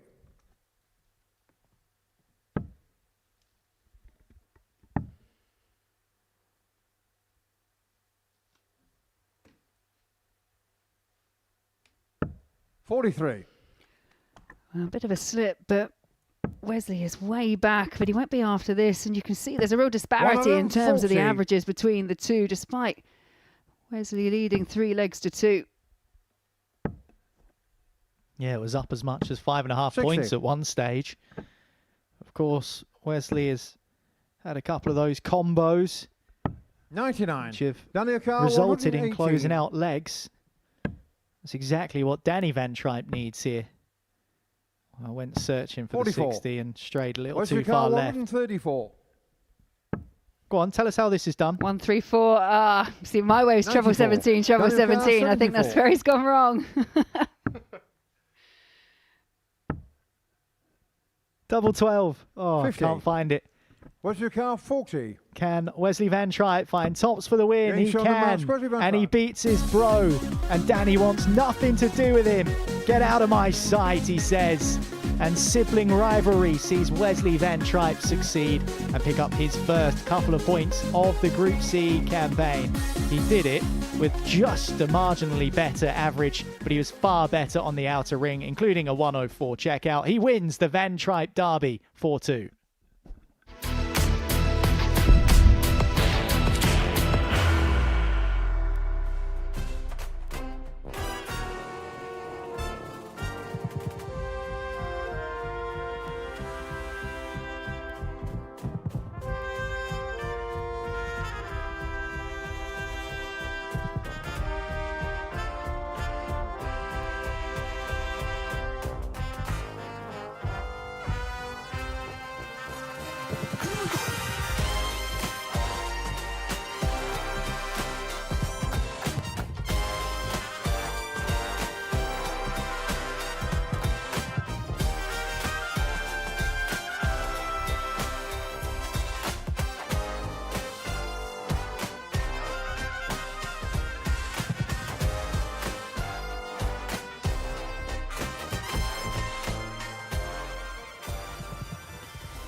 This is Pluto TV, and this is the Modus Super Series, and that is Simon Stevenson. And behind him, Jared Cole, who is currently top of Group C because he's won all of his matches. And he's won them in really impressive fashion.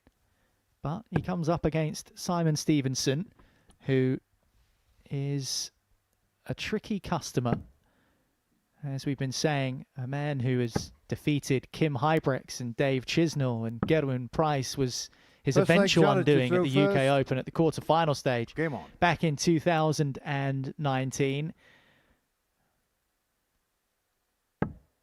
Jared went to Q School this year and still harbours hopes of becoming a professional full-time.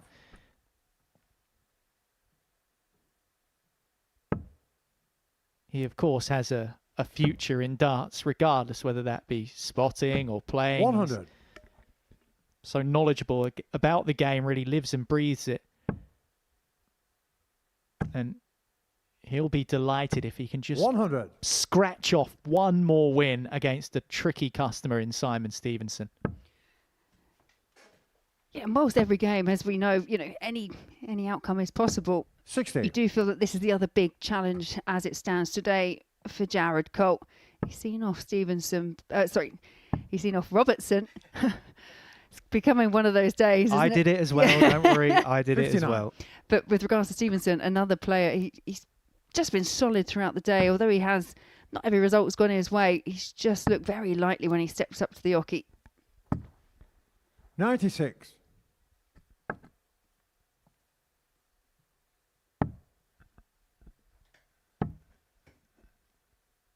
$97. Well, one thing Jared has been able to do is outscore his opponents, get down to a finish first, and if they are getting chances, they're needing to take them out in one, maximum 2 visits. That's what he's been doing. 120. But now Stevenson is cranking that sort of pressure up on Jared Cole, who can't find the treble 56. required to leave him a shot at 65. tops. So for an early break, Stevenson might go 25 for tops. Gets the 25. And gets the tops, and that is a very impressive opening leg. Second leg, Simon, who threw in first. the early stages of this one, it is Simon Stevenson who has landed the first punch on Jared Cole.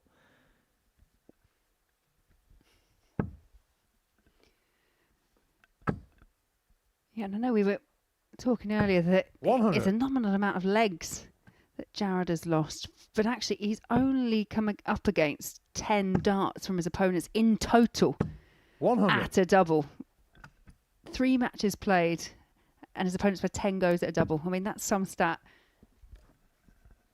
Yeah, it's not even 4 full visits against him, which is just ridiculous. 100. Yeah, looking at it, Mulvy had 2. 177. No, it's Van Tripe actually had 3. It's less than that. I've never been one for maths. I think it's 7. Basically what he's saying is he's playing really well, and he's just 100. hit another 177. It's at least the 4th he's had today.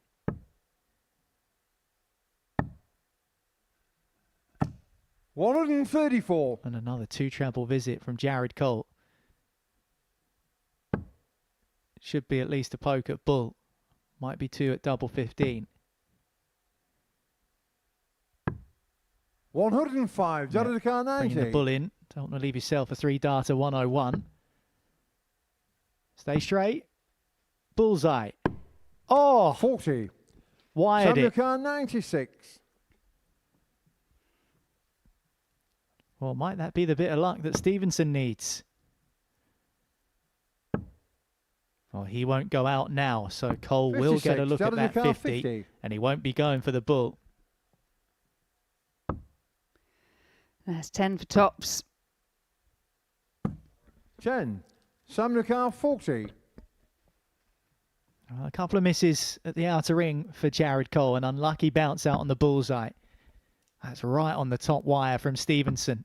But that one is in. Stevenson. And he is into a 2-0 lead over the table topper, Jared Cole. Game on. And this is the trickiest position that Jared has been put into all day. Can he respond? 100. Yeah, and I don't know if you heard, but there was a bit of an audible cry from Stevenson when he took that second leg. Although it was just a hold a throw, his throw was under threat throughout.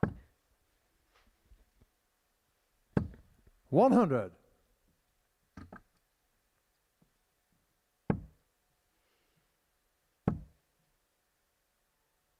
$60.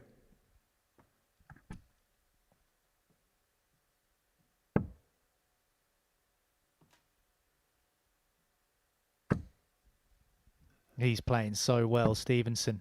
Really, really well.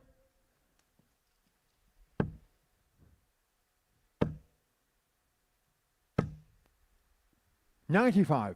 Yeah, that 180 there from Stevenson, the first one we've seen in a few games. Actually, it was Jared Cole when he was last up on stage that hit the last maximum. And hit 3 in that match. He's used them all up. 130.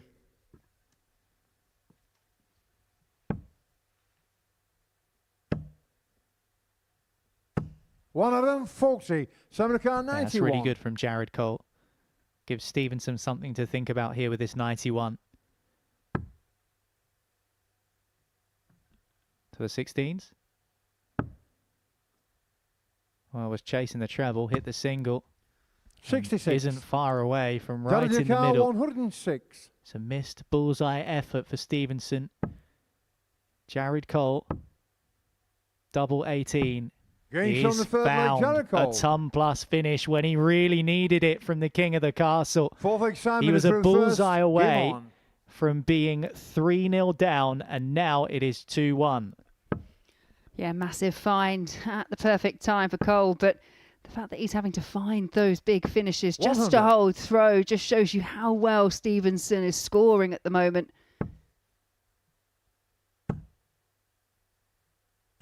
$60.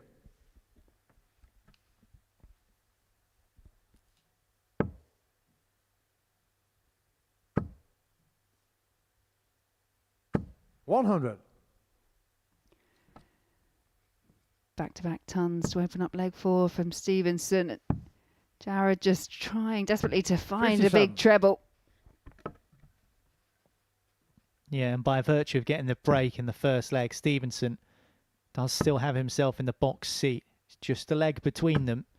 But again, another 121. 2 treble visit for the man from Devon.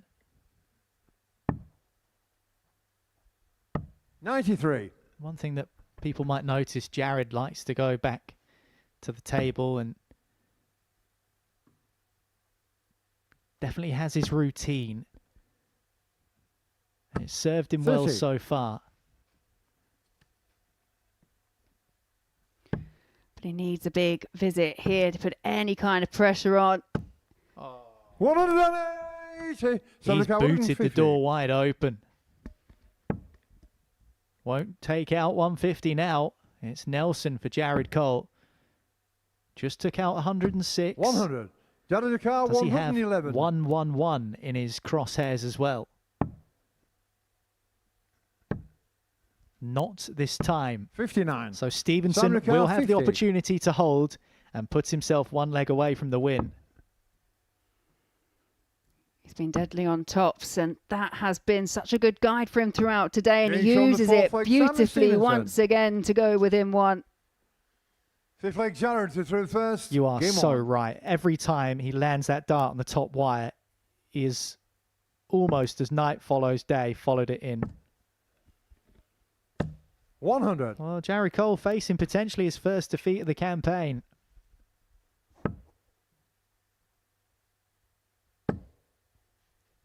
Yeah, and whilst the scoring power of Jared has 60. maybe not been as high and consistent as what we've seen in other matches, take nothing away from Stevenson because he has been dominant. The scoring prowess from the man from Devon, as you say, 135. has been exceptional.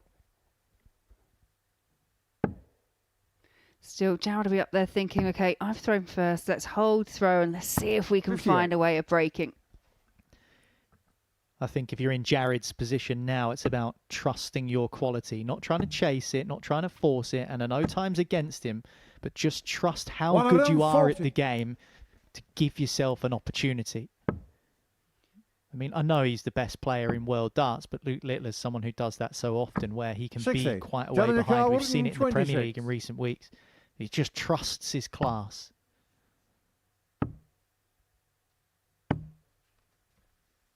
$78. Again, Jared, no need to rush his way into checking that out because Stevenson is in the distance. 96. Jared Ducal, 48. Yeah, Stevenson's focus now will be all on that next leg. As Jared looks at 48 to go within a leg. 16. He'll have more goes at it. It's interesting with Jared. I'm never too sure what his favourite double is. I don't know whether that's a positive or a negative, but obviously he's hit double 18. We've seen him throw at 58. tops. Jared Ducal, 32. This time it's double 16.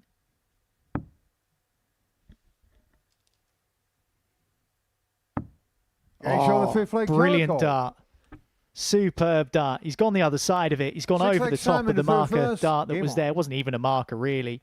I only saw the top half of the bed and managed to slide it in. Yeah, whilst we can see some of what the angle is, we don't have quite the view of the player themselves. So yeah, that looked like a blocker. And I thought he'd go the other way on the Oki to try and open up that angle. So yeah, I have to agree, it was a great dart. Well, you're right in what you said before, which is Stevenson just has to focus on these next 401 points now. And he's made good inroads, really good inroads. Oh, that's a knife to the heart of the king of the castle. Yeah, we said he was in a tough position, but the fact you kicked off with 60 points and your opponent's just gone for ton 180. There's a lot of work to do now.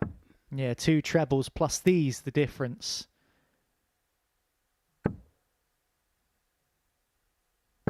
$100.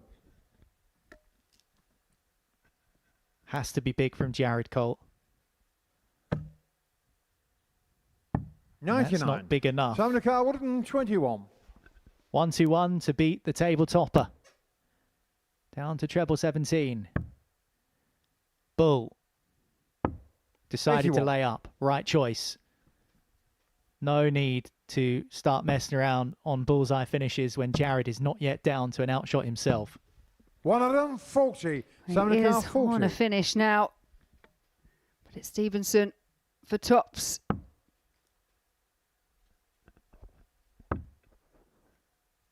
Double 5. And he gets the double 5. I think he just had a glint in his eye thinking about busting it. And he saw where Jared Cole was, which wasn't too far behind him, and decided to throw straight for it. And he hit it.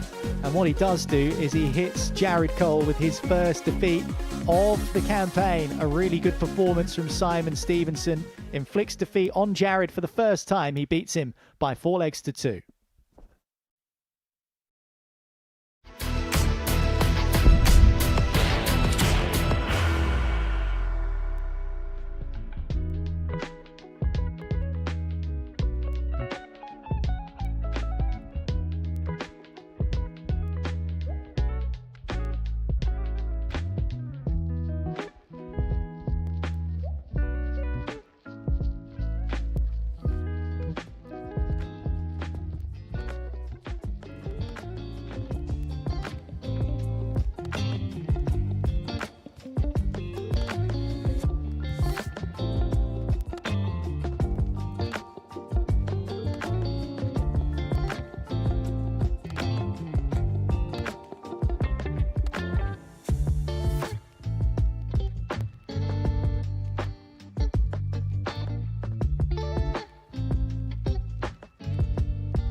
Well, we have just seen Jared Cole taste defeat for the first time here in Group C.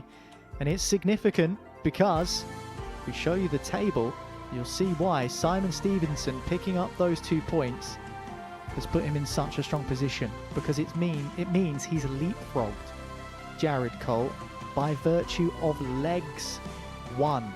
Not even legs difference, because Scott Robertson has also won 3 of his 4 games and is also on 6 points and has also won 14 legs. We said it could be nip and tuck.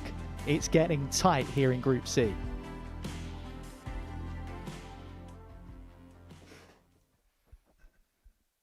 And Wesley Van Tripe lifted himself from 0 points to 2 points after winning the Van Tripe Classico in his last match, beating his brother Danny.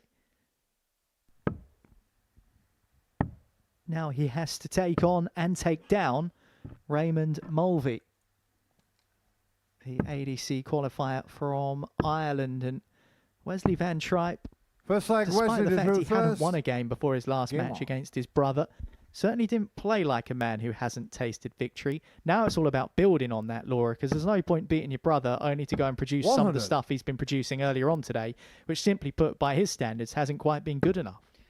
Absolutely. That will be the plan, because by way of that last result, when you look at the last 3 games, you've got Wesley Van Tripe and Raymond Mulvy here. Whoever wins this will go on 4 points. But the game after is Stevenson against Robertson, which means one of them will stay on 6 points. So all of a sudden, for what I was predicting, could look like a 3-horse race, which it does at the moment. I think by the end of the day, I think there could be at least 4 of them well within the mix. 100. And we are into jumps racing season, and there are a lot of fences yet to clear for all of these players. 140, Wesley Coward, and 61. Both players on 161. 65, Raymond Coward, and 61.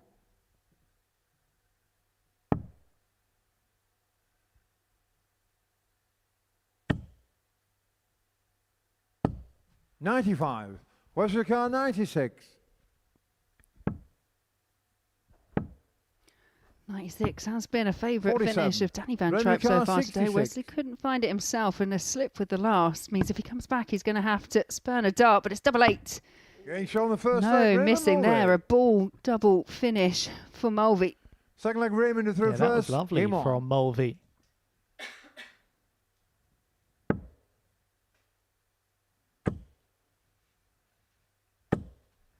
Yeah, 66 is one of those finishes. It's in that middle range 60. where you think of some of the best finishers in the game. Someone like a Ryan Joyce, for example, is so good at those mid-range finishes. 59. Especially the 2 darters, you know, the 60s to the mid-90s, those kind of finishes. And 55. 66, we've seen people make a mess of that on more than one occasion. So sweetly done by Mulvy. Yeah, and it's a route that he's shown that he'll take time and time again. He did it previously and did make a bit of a mess of it because he pulled it into the single 3. That is the risk of going that way, but when you pull it off, it does look spectacular. 100. I've heard Johnny Clayton talking about this, and he says he prefers the Champagne 132 41. to a Big Fish 170, just because of the visual of it, not even necessarily of what you're throwing for. It just 80. feels good.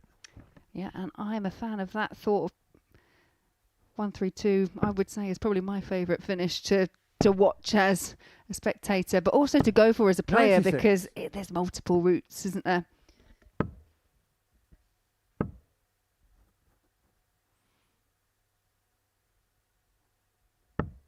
$75. Raymond Car 105.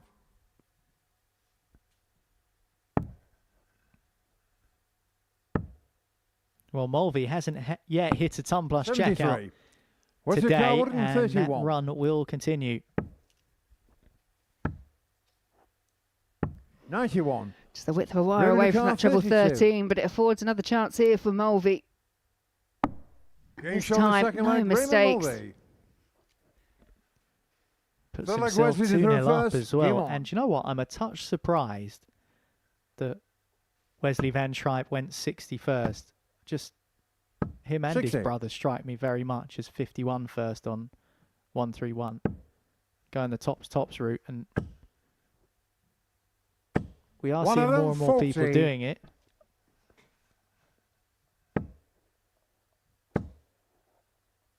$100.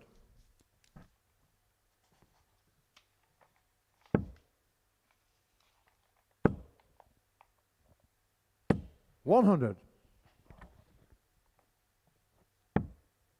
It's been a pretty solid performance so far from 60. Mulvy, and I think both these players will understand the importance of how they go into the table tomorrow. If they can pick up a win here, then, as mentioned before, they're well 100. amongst the mix to make it through to the top 2 if they can have a good second day. Well, Mulvy beat Wesley Van Tripe on that excellent run he went on Monday in Group A. Beat him with a 91 average, 4-2.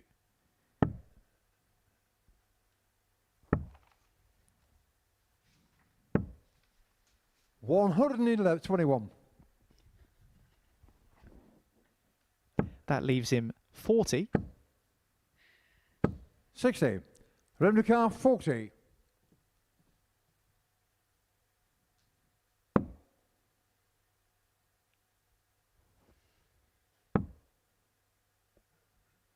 Oh, he just needs to forget about that one. Going That's on the what he third did. leg, Raymond Mulvy. And Raymond Mulvy is now one Fourth leg leg, Raymond away, through and first. he has the Game throw on. to see it out with a 4-0 win. Yeah, and on course for not just his best performance of the day, but of the week. Because you 96. mentioned that average of just shy of 91 when he beat Wesley Van Tripe. That has been the best average we've seen from him so far 58. this week.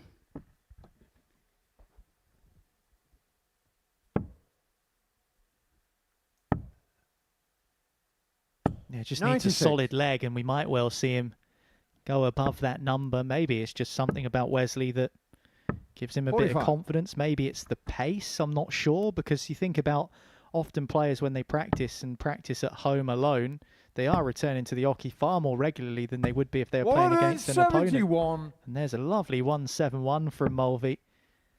Yeah, I do agree. There must be something about Wesley that just brings the best 59. out in players, because we've Revenue car seen 138. copious amounts of finishes hit against him. And perhaps the best performance from Mulvy amongst the mix as well. 58.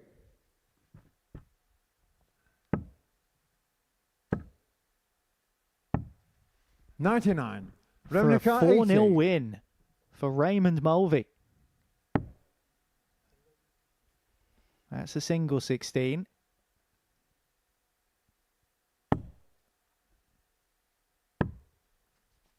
$48. Well, not the textbook route to get yourself down to 32, but he's done it. 60. Revenue car 32. He has indeed. And 3 darts in hand, double 16 the target, now double 8. 16. Just wires it. But again, plenty of time on his side. 140. Revenue car Well, it's a tap on the 16. shoulder from Wes. But Mulvy might have already left the building. He's chasing, but he He's on gets the it match, done on Raymond double Mulvy. 2 down in the basement. And Mulvy picks up a 4-0 victory over Wesley Van Tripe. He beat him on Monday in Group A with an average above 90. In fact, it was an average of 91. Doesn't quite surpass those numbers on this occasion, but did do what he had to do. Didn't even afford Wesley a chance at double. He smashed him 4-0.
Group C has just a couple of games left on its opening day here in week 11 of Series 13. And the man in green, Simon Stevenson, is now top of the group because in his last match, he managed to topple the table topper at the time, who was Jared Cole, who had up till that point not tasted a single defeat and put in the best performances we've seen so far today. 96 average, 98.71 average in a couple of his matches, but Stevenson was just too strong for him in that last encounter. And Scott Robertson is not far behind because these two players both have the same amount of wins and therefore the same amount of points under their respective belts. However, it is legs won by Stevenson that puts him above Robertson. 83. Yes, that's right. Trust me. Trust me, it is right.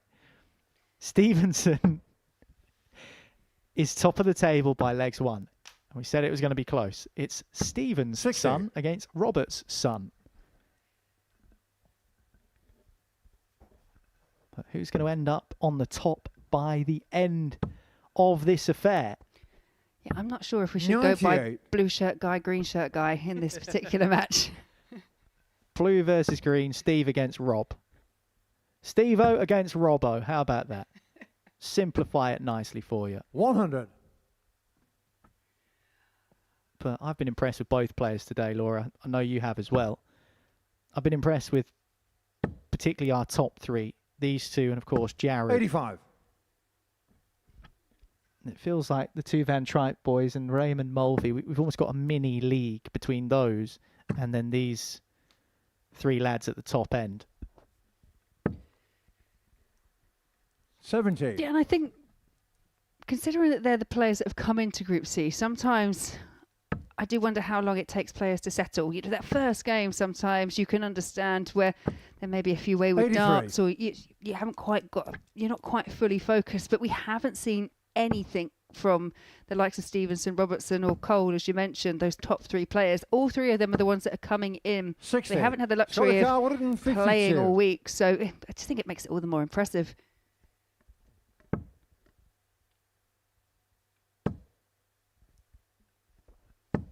$140. Samakar 111.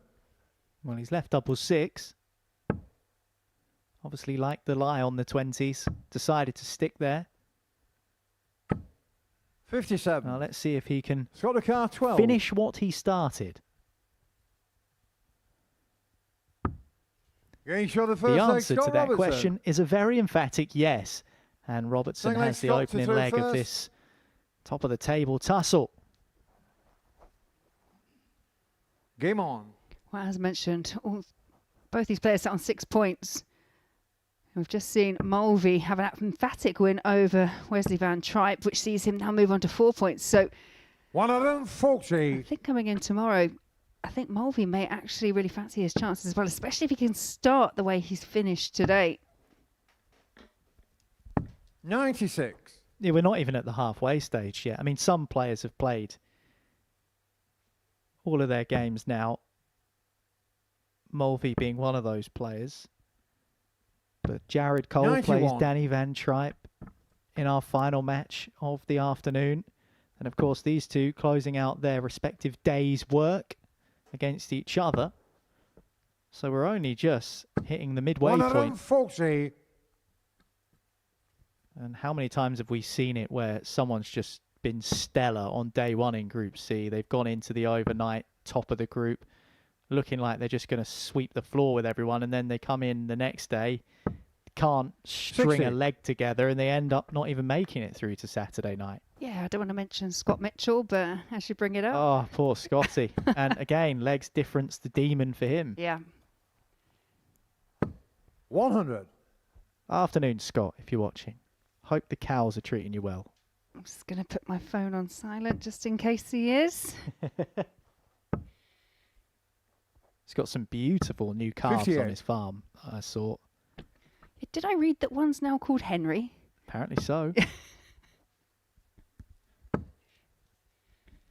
No, I'm not jealous or anything, but You know, Niall's quite a 90. nice name. So's Laura, if you fancy it, Scott. 52. It's favouritism at its worst, isn't it? Let's be honest. 60. I'll probably get Sam named after a Ricard, chicken 75. or something. 51 scored. Getting shot on the second 24 leg, Simon scored in the Stevenson. next dart to give him the leg he needed. Third leg, Simon to throw first. One apiece. Nice two-darter. Yeah, one apiece, a break apiece.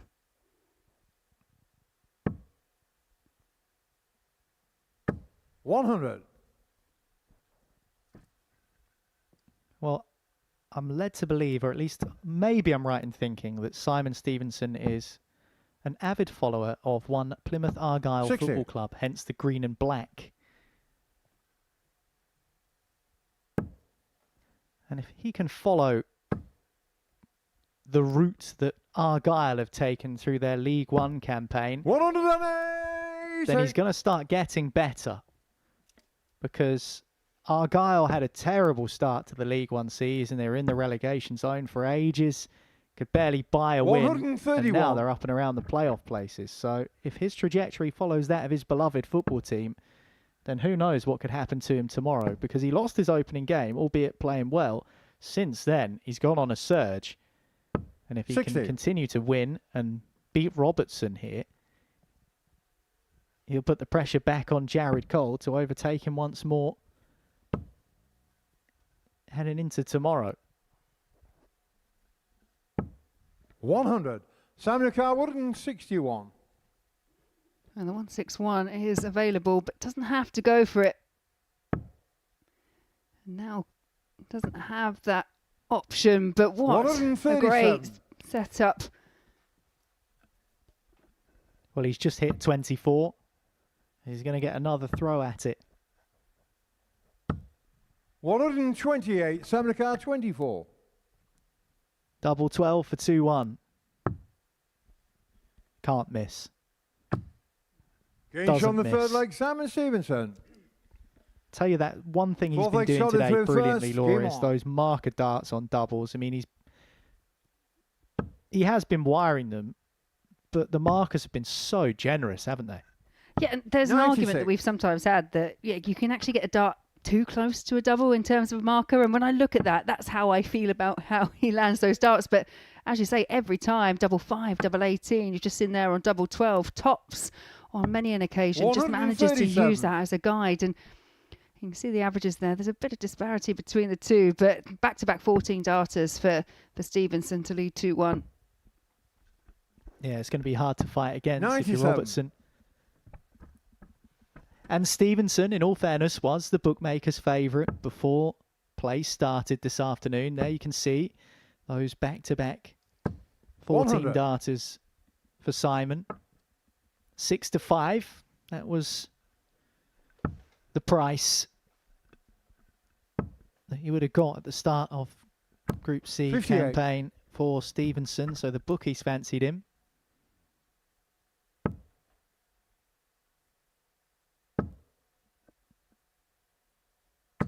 $100.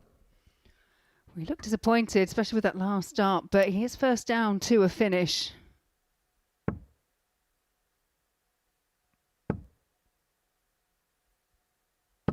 $85. Simon Carwood, 64. Well, might he regret leaving himself 165, Robertson? 140. Well, once again, a third leg in a row, he's left himself double 12, and he is going to get a go at it. So, yes, is the answer. He is going to regret leaving himself 165. 57. Simon Car, 24. Double 12 for 3-1. It's a pivotal leg as well. Gage on the fourth He leg, gets it Simon first start, Stevenson. and he gets himself the 3-1 lead, which Fifth means leg, with the Simon to throw darts, he has first. a chance Game to on. close it out and win by 3 legs. And in a tight group where legs difference could be pretty important, that's definitely something. I'm going with the theory of don't break Stevenson. He was broken in the first 123. and 16. Since then, he's gone 14, 14, 13. Every leg finishing on double 12. Perhaps he is doing the Plymouth Argyle thing. Well, maybe we can 100. get a 12 finished on double 12.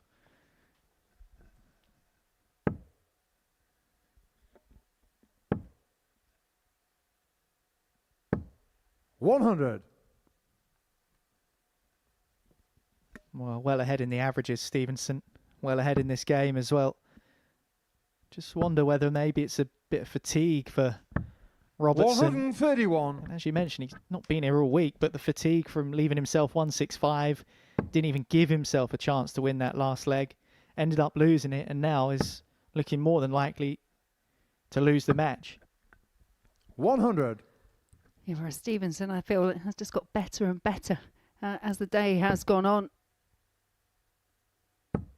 But Robertson still fighting and should be first down to a finish. And yeah, by way of 2 trebles, it's a slightly more attainable one than a big fish. Yeah, some call it the baby fish. 100. Scott the car 130.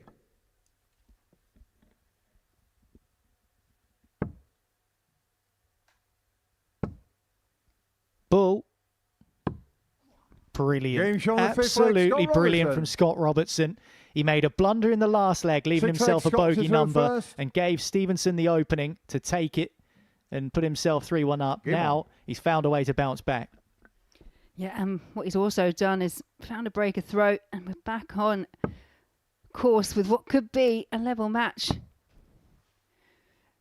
Yeah, so far today we've only had one last leg decider, and that was the very first match of this afternoon's session, and it was between Stevenson and Danny Van Tripe, and it was Stevenson that was the wrong side of that. And look, there's your 12 darter. It just happened to be on the wrong side. Yeah, and finish with a bullseye rather than a double 12. But we will take it because the standard has been excellent.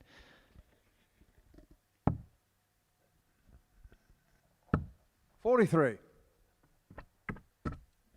Well, unfortunately, we're going to run out of legs to see a 9 darter if we carry on that trend. 60.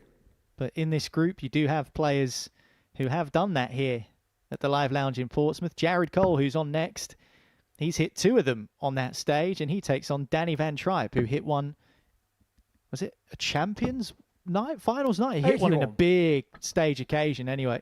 Saturday night, 9 darter for Danny Van Tripe. Yeah, did that against Dean Finn. He'll be 45. here next week.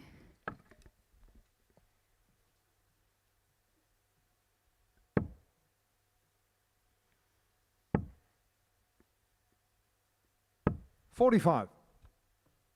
Well, arguably an emphatic first 5 legs from both these players. It's just dropped off ever so slightly in leg number 6. 100.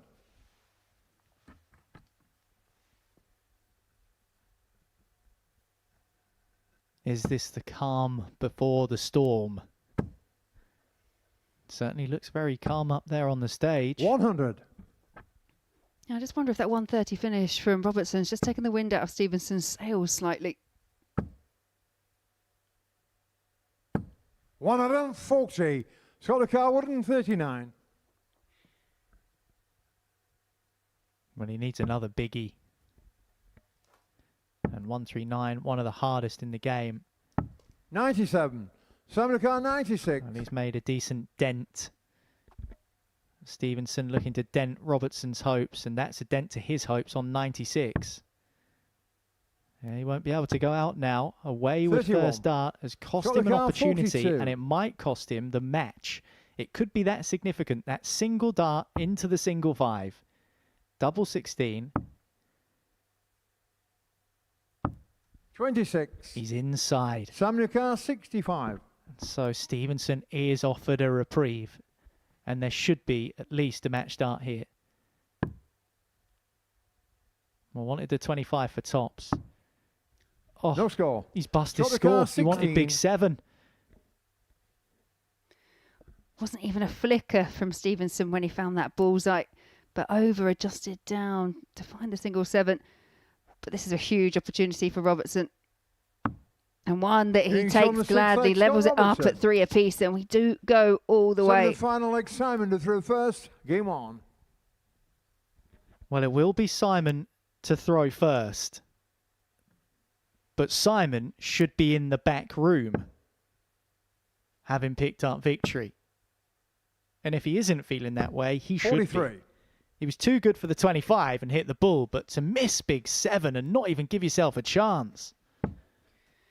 Yeah, and just remember, as I mentioned before, Stevenson's only loss came by way of a last leg decider 100. in a match that was highly competitive throughout, but he just couldn't quite find those levels in the last leg. He needs to be more than aware that he does not want to repeat the feat. 140.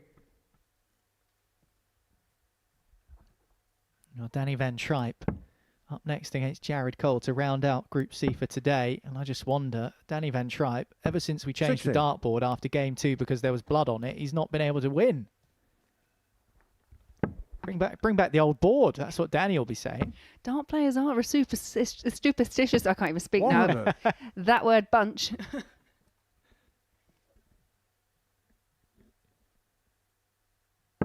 Well, superstitions and sliding doors you could often attribute to this sport. 131. Even small sliding doors moments. That butterfly effect. For example, is missing big 7 and not giving yourself a shot to win the match going to cost Simon Stevenson and in turn play its 100. part later down the line in Group C? Well, that remains to be seen, but what we do know is that he does have 118 in his sights for the match. But Robertson is going to apply some real pressure.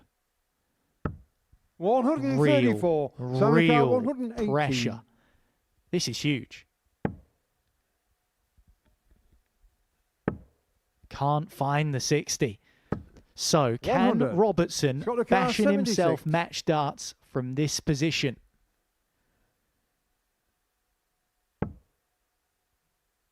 He's going to stay there. Double 18 for the match. 40. Simon car 18. Wayward. And now Stevenson has a decision to make here. Is he going straight for double 9? Doesn't look like he is. Oh, he is. And he Getting follows shot his at marker Simon dart Stevenson. magnificently. And Stevenson squeezes over the line and past Robertson with a 4-3 victory. It's a really important victory for him as well because Robertson was one of those players sniffing around him at the top of the table. He applies pressure to Jared Cole, who's up next, because he might well be heading into the overnight standings on top. He wins 4-3.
Welcome back here to the Live Lounge in Portsmouth, Group C of Week 11 in Series 13 at the Modus Super Series, and that means that Week 12 is almost here, and that means that Champions Week is almost here.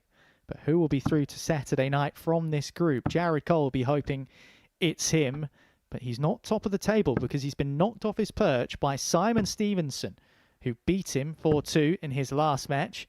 And he's also just walked off the stage having beaten Scott Robertson. So it is Simon's spot to lose.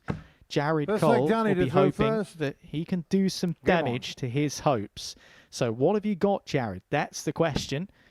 He takes on a destitute Danny Van Tripe, who just hasn't been able to get things going today. Did win his opening match 4-3 against Simon Stevenson, bizarrely. So that's the situation we find ourselves in.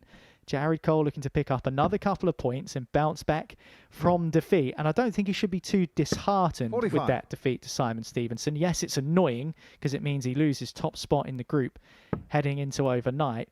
But he can be very pleased with his day's work, I think, Laura. Yeah, totally agree. I mean, every average that we've seen from Jared Cole has been in excess of 92, peaked at just over 98. It's just been... It's been very good, but it's been very consistent as well. So, yeah, all in all, a good day's work. And it could be a brilliant day's work for Jared Cole if he can get past Danny Van Tripe.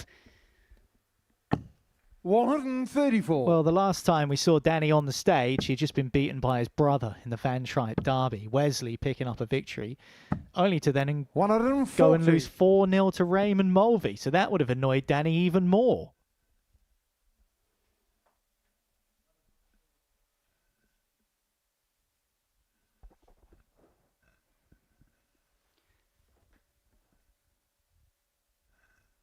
If Danny doesn't have enough to worry about as it is, he's concerned about something he can hear. I'm not sure what it is. Anyway, Jared's used to this kind of thing. Don't do that. Is that technically a concession, Danny? Yeah, I'm not quite sure what he's looking at. I mean, he nearly fell off the stage. I hope he didn't. I mean, I was here that week where he slipped off the stage. He bumped his head on the speaker because he's deceptively tall as well, is Danny Van Tripe. Oh, he's just done it. He has just smashed his head on the TV. Laura Turner, you are a fortune teller. Do you know first aid as well, by any chance? Basics, but sorry. Yeah. Nothing like a bit of slapstick humour. 100. I was here that time that Danny Van Tripe hit his head. Oh, he's done it again. I mean, he's a great character, and it is really difficult to watch where he is struggling up on the oche. Well, every time Jared has a break because of the scoreboard, he comes up with something special. Just like that. The first leg, Jared Cole. He kept doing it with 180s every time there was a pause because the scoreboard needs to be reset. He came back and hit a maximum or a 177 or something of that ilk, and now he's taken out ton plus checkouts.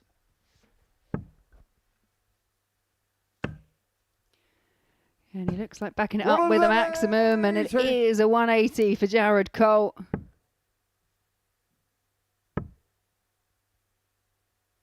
$100.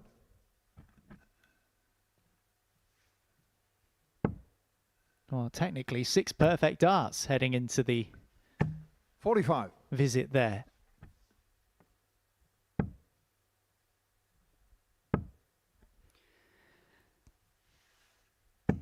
$41.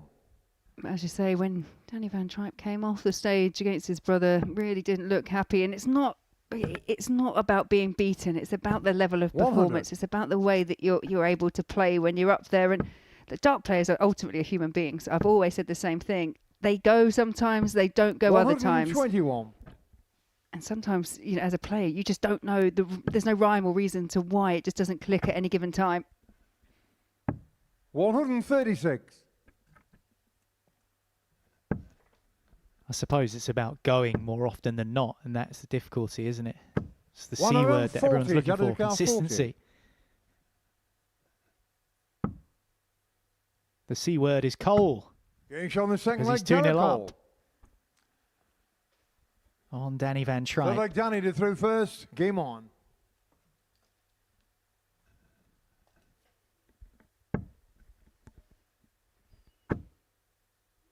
And Jared Cole, 45. again, because he knows Danny, he obviously works here at the Super Series. This is all about remaining focused at the job in hand.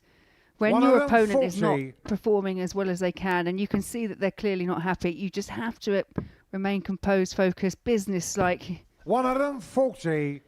Yeah, how distracting can that be, Laura, when you've got someone stomping about the stage behind you who's really upset with the way that they're throwing? You're obviously trying to focus on your own throw, and your own game and your own score. So how distracting can that be sometimes? I think because players react differently based on how they're playing, and I think if someone starts getting angry and stomping around, as you say, then yeah, I think that you can remain focused. But it's when they start getting visibly kind of a bit distressed and upset, that's really hard, because you feel like the competitor in you wants to take advantage, but the human in you, has complete empathy because you've been there before. You're just nice. 95. Johnny Ducar, 96.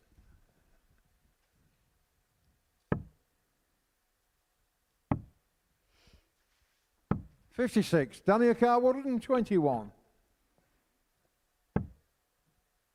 51 needed. I won't be able to get 51 to leave himself the Johnny bullseye. Ducar, 40. Jared Cole for a second leg in a row on tops. And a second leg in a row on tops with his second dart. Fourth leg Jared to through Well, we first. said that legs difference could be critical. Game on. If he wins 4-0, that would be massive, because it won't just be 2 points, but it'll be 4 more in the legs one column with 0 more in the against column. 140. Yeah, we had that patch of 3 consecutive 4-0 wins for Robertson, Stevenson and Cole. 60. Mulvy also did get a 4-0 win, but that may not have such an impression at the top of the table going into tomorrow. If Cole can get a second 4-0 win, then, as you say, legs difference will be heavily weighted in his favour.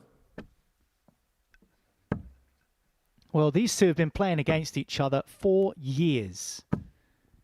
All the way back to the Dev Tour in 2018 in Hildesheim, where they faced each other. Remember, Jared is only 30. 25 years of age, so I only need to do the maths to figure out how old he was in 2018. They faced each other 100. a few times before, so they are familiar with each other. And Jared has been familiar with being in this position 64. today, which is on the brink of success. 57. Johnny Ducar, But 167. at least 6 darts from this position on the 167.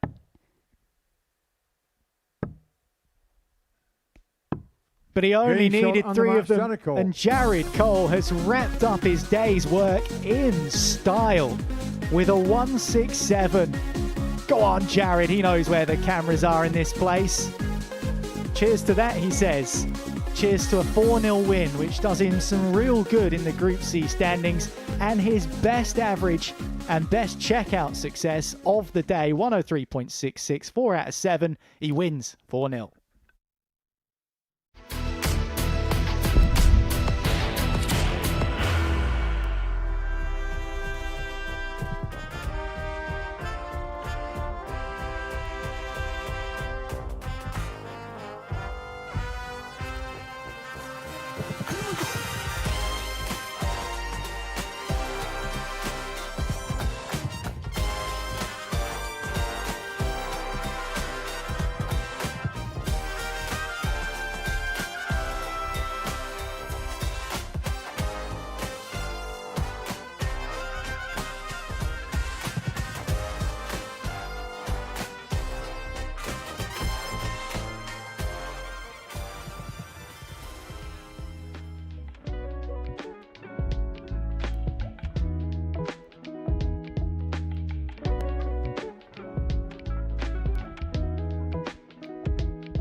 Day one of Group C action has reached its conclusion, and that final game that you can see at the bottom there, Jared Cole 4, Danny Van Tripe 0, is significant because Jared moves to the top of the table by virtue of legs difference. It has been close today in Group C. You can see Simon Stevenson was holding on to top spot until that final game, and Jared, with the win to 0, has done himself the world of good. All of the action was watched by myself and Laura Turner, and Laura's with me in the studio now, and we've seen some strange stuff. We've seen some sensational stuff.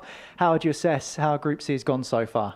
Yeah, it kind of feels very split down the middle in terms of those top three. We've seen some excellent stuff right from the start. Wesley and Danny Van Tripe, we've seen good bits and pieces, but just not enough of it. And then Mulvy got better as the day went on, but perhaps just a bit too slow to start. Well, the man to beat from the off was Jared Cole, because in terms of the averages, he's posted the highest numbers, hasn't he, Laura? And in terms of consistency as well, he's been able to deliver. And even when he was beaten and knocked off of top spot, he was able to bounce back in his last game, as we've just seen. Jared is someone who knows this place so well, and the last time he played up on the stage, I don't think he was too happy with how he performed, but you can be very happy with what he's done there today. Very happy indeed. We were saying just going into that last match, you know, despite losing one, he hasn't averaged below 92 up to that point, and then tops it off with a 103 average to see off the day. It's just been consistent, and we talk about consistency, and normally we talk about that when it's around the 90 average. So the fact that, you know, he's doing it in the high 90s, and then we got the 100 at the end, it's been really good from him. And in terms of the challenges that Jared's had to face today, not just tricky opponents, but also pauses in play, which sometimes happen. We had a bit of an issue with the scoreboard. There was quite a long pause in the game. He was waiting patiently, he was fidgeting, he was a little bit nervous, probably waiting anxiously for the game to restart, and he managed to get back into his work really well and get the job done. Yeah, not just really well. I think every time there was a pause, there was a massive score or a finish from him. I think we saw the 110 in that previous match when there was a pause. Yeah, he just dealt with it really well, took everything in his stride. He knows, you know, that, you know, when you're working with technology, that these issues can happen. They can't be helped, and he works behind the scenes, so he knows about that. But yeah, he dealt with it really well, and I think he deserves to be at the top of the table. Well, speaking of big scores and speaking of massive finishes, what about this from Jared to close out his day's work? This is the 167 against Danny Van Tripe, pings the bullseye, sweet as a nut.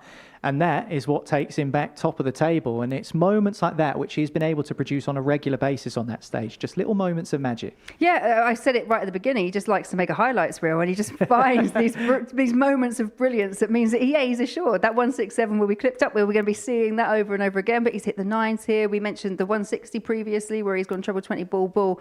He's just confident and comfortable on the stage. And yeah, it doesn't always go his way. You mentioned last time wasn't happy, but this time round he should be more than happy.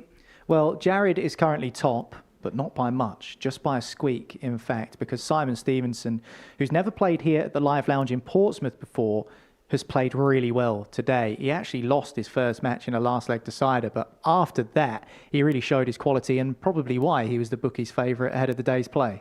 Yeah, quality from the start. This was the match that he lost against Danny Van Tripe, that very first opening one, but still, again, averaged in excess of 90. It was confident, it was comfortable, just didn't quite click in that very last deciding leg. But yeah, he beat the table topper in Jared Cole. He sat there on 8 points. Yeah, I can't even say it was a slow start. He lost one leg that he shouldn't have, you know, in that very first game, but then won the rest. And I think, again, he'll be more than happy.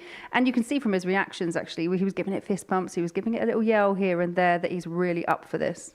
Well, we often talk about experience at the Modus Super Series, and actually he hasn't played at the Super Series since the venue was in Southampton. Mm-hmm. So he's actually never been on the stage at the Live Lounge in Portsmouth. So this is a new environment for him. And when you consider he's playing against players who have been on that stage multiple times, it's all the more impressive what he's been able to come up with today. Yeah, he did. You wouldn't have guessed that he never played here before. I mean, obviously he has got a wealth of experience away from this venue, and perhaps the fact that when you play on the Pro Tours, for example, it is this kind of quiet and solitary type atmosphere that you play in to do that kind of groundwork, to do the grassroots stuff. And that's how I see the group stages.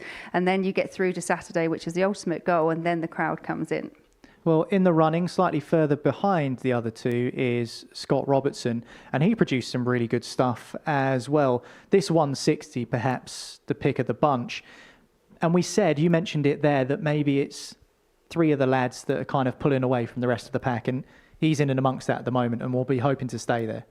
Yeah, absolutely. They said that 160, that was his first finish of the day. So we were talking about players setting the tone. We had Stevenson. First leg of the day. It was, yeah. It was. We had Stevenson hitting the 123. We had Robertson taking out the 160. They just set the tone, and no one really took their foot off the accelerator, especially those top three. We had the chasing pack. A few of them got beaten to nil, but ultimately, you've got to look at Robertson and think, right, yeah, he is well in the mix from what we've seen today. Yeah, he certainly couldn't be written out of it at this stage. There's still plenty of darts left to be thrown. Danny Van Tripe, well, he's had one of those days, hasn't he? One of those days where you just feel like hitting your head on something. We all have them, but not all of them are quite like this. Watch out, Danny. Bash. There we go. We've had blood on the dartboard today, Laura. Yeah, you won't forget that TV's there in a hurry again, will he? Well, I think the problem is he probably will. I wouldn't put it past him to do that again. I just happened to be mentioning that he has bashed his head previously when he's up on that stage. He is a tall person. And then just right on cue did it again. It has been a bit of a head bashing day for him, though. He's not been impressed, has he? And he lost to his brother as well, which always stings. Yeah, and I just think things just haven't clicked, not just today, but I think throughout the week we've just seen this disparity in averages. Yes, we've seen some very good things, but just not enough of them. And then we've seen some real dips in form, which we just don't expect from Danny because of the exploits that he's had here. He's won the international pairs, the 9 darter against Dean Finn on a finals night as well. So I think it's a combination of factors that when you've played that well in a venue and you come back to it, you expect the same. And when it doesn't happen, I think it's doubly disappointing. Well, still work to be done in Group C for Danny and all of the other players. And let's take a look at the breakdown of Week 11 here in Series 13. Group A has already been concluded and Ben Robb was the winner, so he's through to Saturday night. Group C continues tomorrow afternoon, but Group B tonight, that's mouth-watering, isn't it? I mean, just look at the lineup. Gemma Hayter, Keegan Brown, you've got Steve Beaton back in the building, and we've already seen how well Willie Borland and Steve West have played when they played in Group A. So yeah, pick 3 out of that because that's a difficult one to choose from. Are you asking me? Yeah, that's your job. Are you I going to pick 3? I know. I'm just going to say it before you do. Well, we should all be excited about what's to come. Tonight, there's loads coming up here on Pluto TV. Of course, this is your home of live darts, the home of the Modus Super Series. And of course, on Monday at 9:30, Week 12, and that man who was a star at the Alexandra Palace will be in action here on the Live Lounge stage in Portsmouth, David Manure. And of course, Group B takes place this evening. Before that, though, the player who's going to be playing tonight in Group B, Gemma Hayter, someone you know well, someone you've played against many a time, and someone who's had her own success on the stage here at the Live Lounge in Portsmouth. We've just seen Jared Cole in action, and you can see him in action again tomorrow at 1 p.m. But tonight, don't miss that Group B action because it is promising to be absolutely stellar. Steve Beaton in the mix. Willie Borland has been in good form this week. And of course, the aforementioned Gemma Hayter getting an opportunity in Group B. Finals night as well, 7:30 on Saturday. Make sure you mark your card for that. Well, that is it for this afternoon's action here live and free on Pluto TV, but there is more live darting action to come this evening. Make sure you don't miss it. We'll see you at 10 o'clock for Group B. Catch you there. The new Modus Super Series champion. Oh my word! It's another incredible moment tonight. Jeff Smith. It's match dart. 5 stars for 4, and the bullseye is hit. It's Johnny Vanri.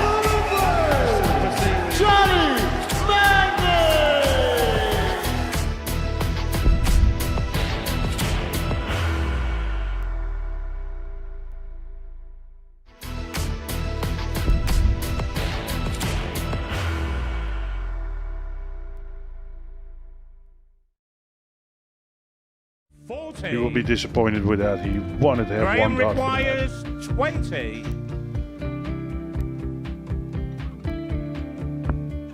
Graham Usher wins the first game of Champions Night, and it was an absolute ripper. He hit one of them on tops. He missed one on double 12. Which one is it? It's the hit. Outside opportunity for Andy Hamilton. Van der Velde should be getting a match start again here. He's already had one. Mr. Dart at tops for the match to win 4-1. And the Dart at double 16 gets the job done there for Jorgen van der Velde. He gets over the line with a 4-2. Did he go for the tops or did he just overshoot the single? Jimmy doesn't care. Jimmy just looks to eat this up to make the semi-finals for the second time. Adam Kaplas has been eliminated.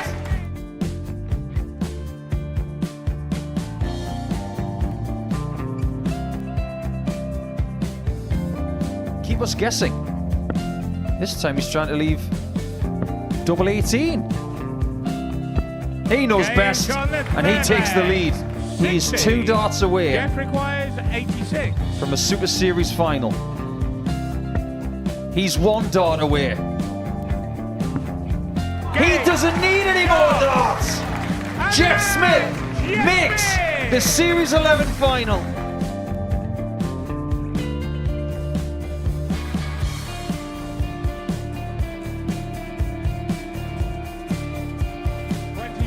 He's Usher losing his cool a little bit here. Oh, absolutely. Right now, I'd say the head's gone. And you don't have long to recover. It is very, very short form at darts. Vansky's halfway to victory. He only needs 1 more. Jimmy Vansky is yet again into a Modus Super Series final.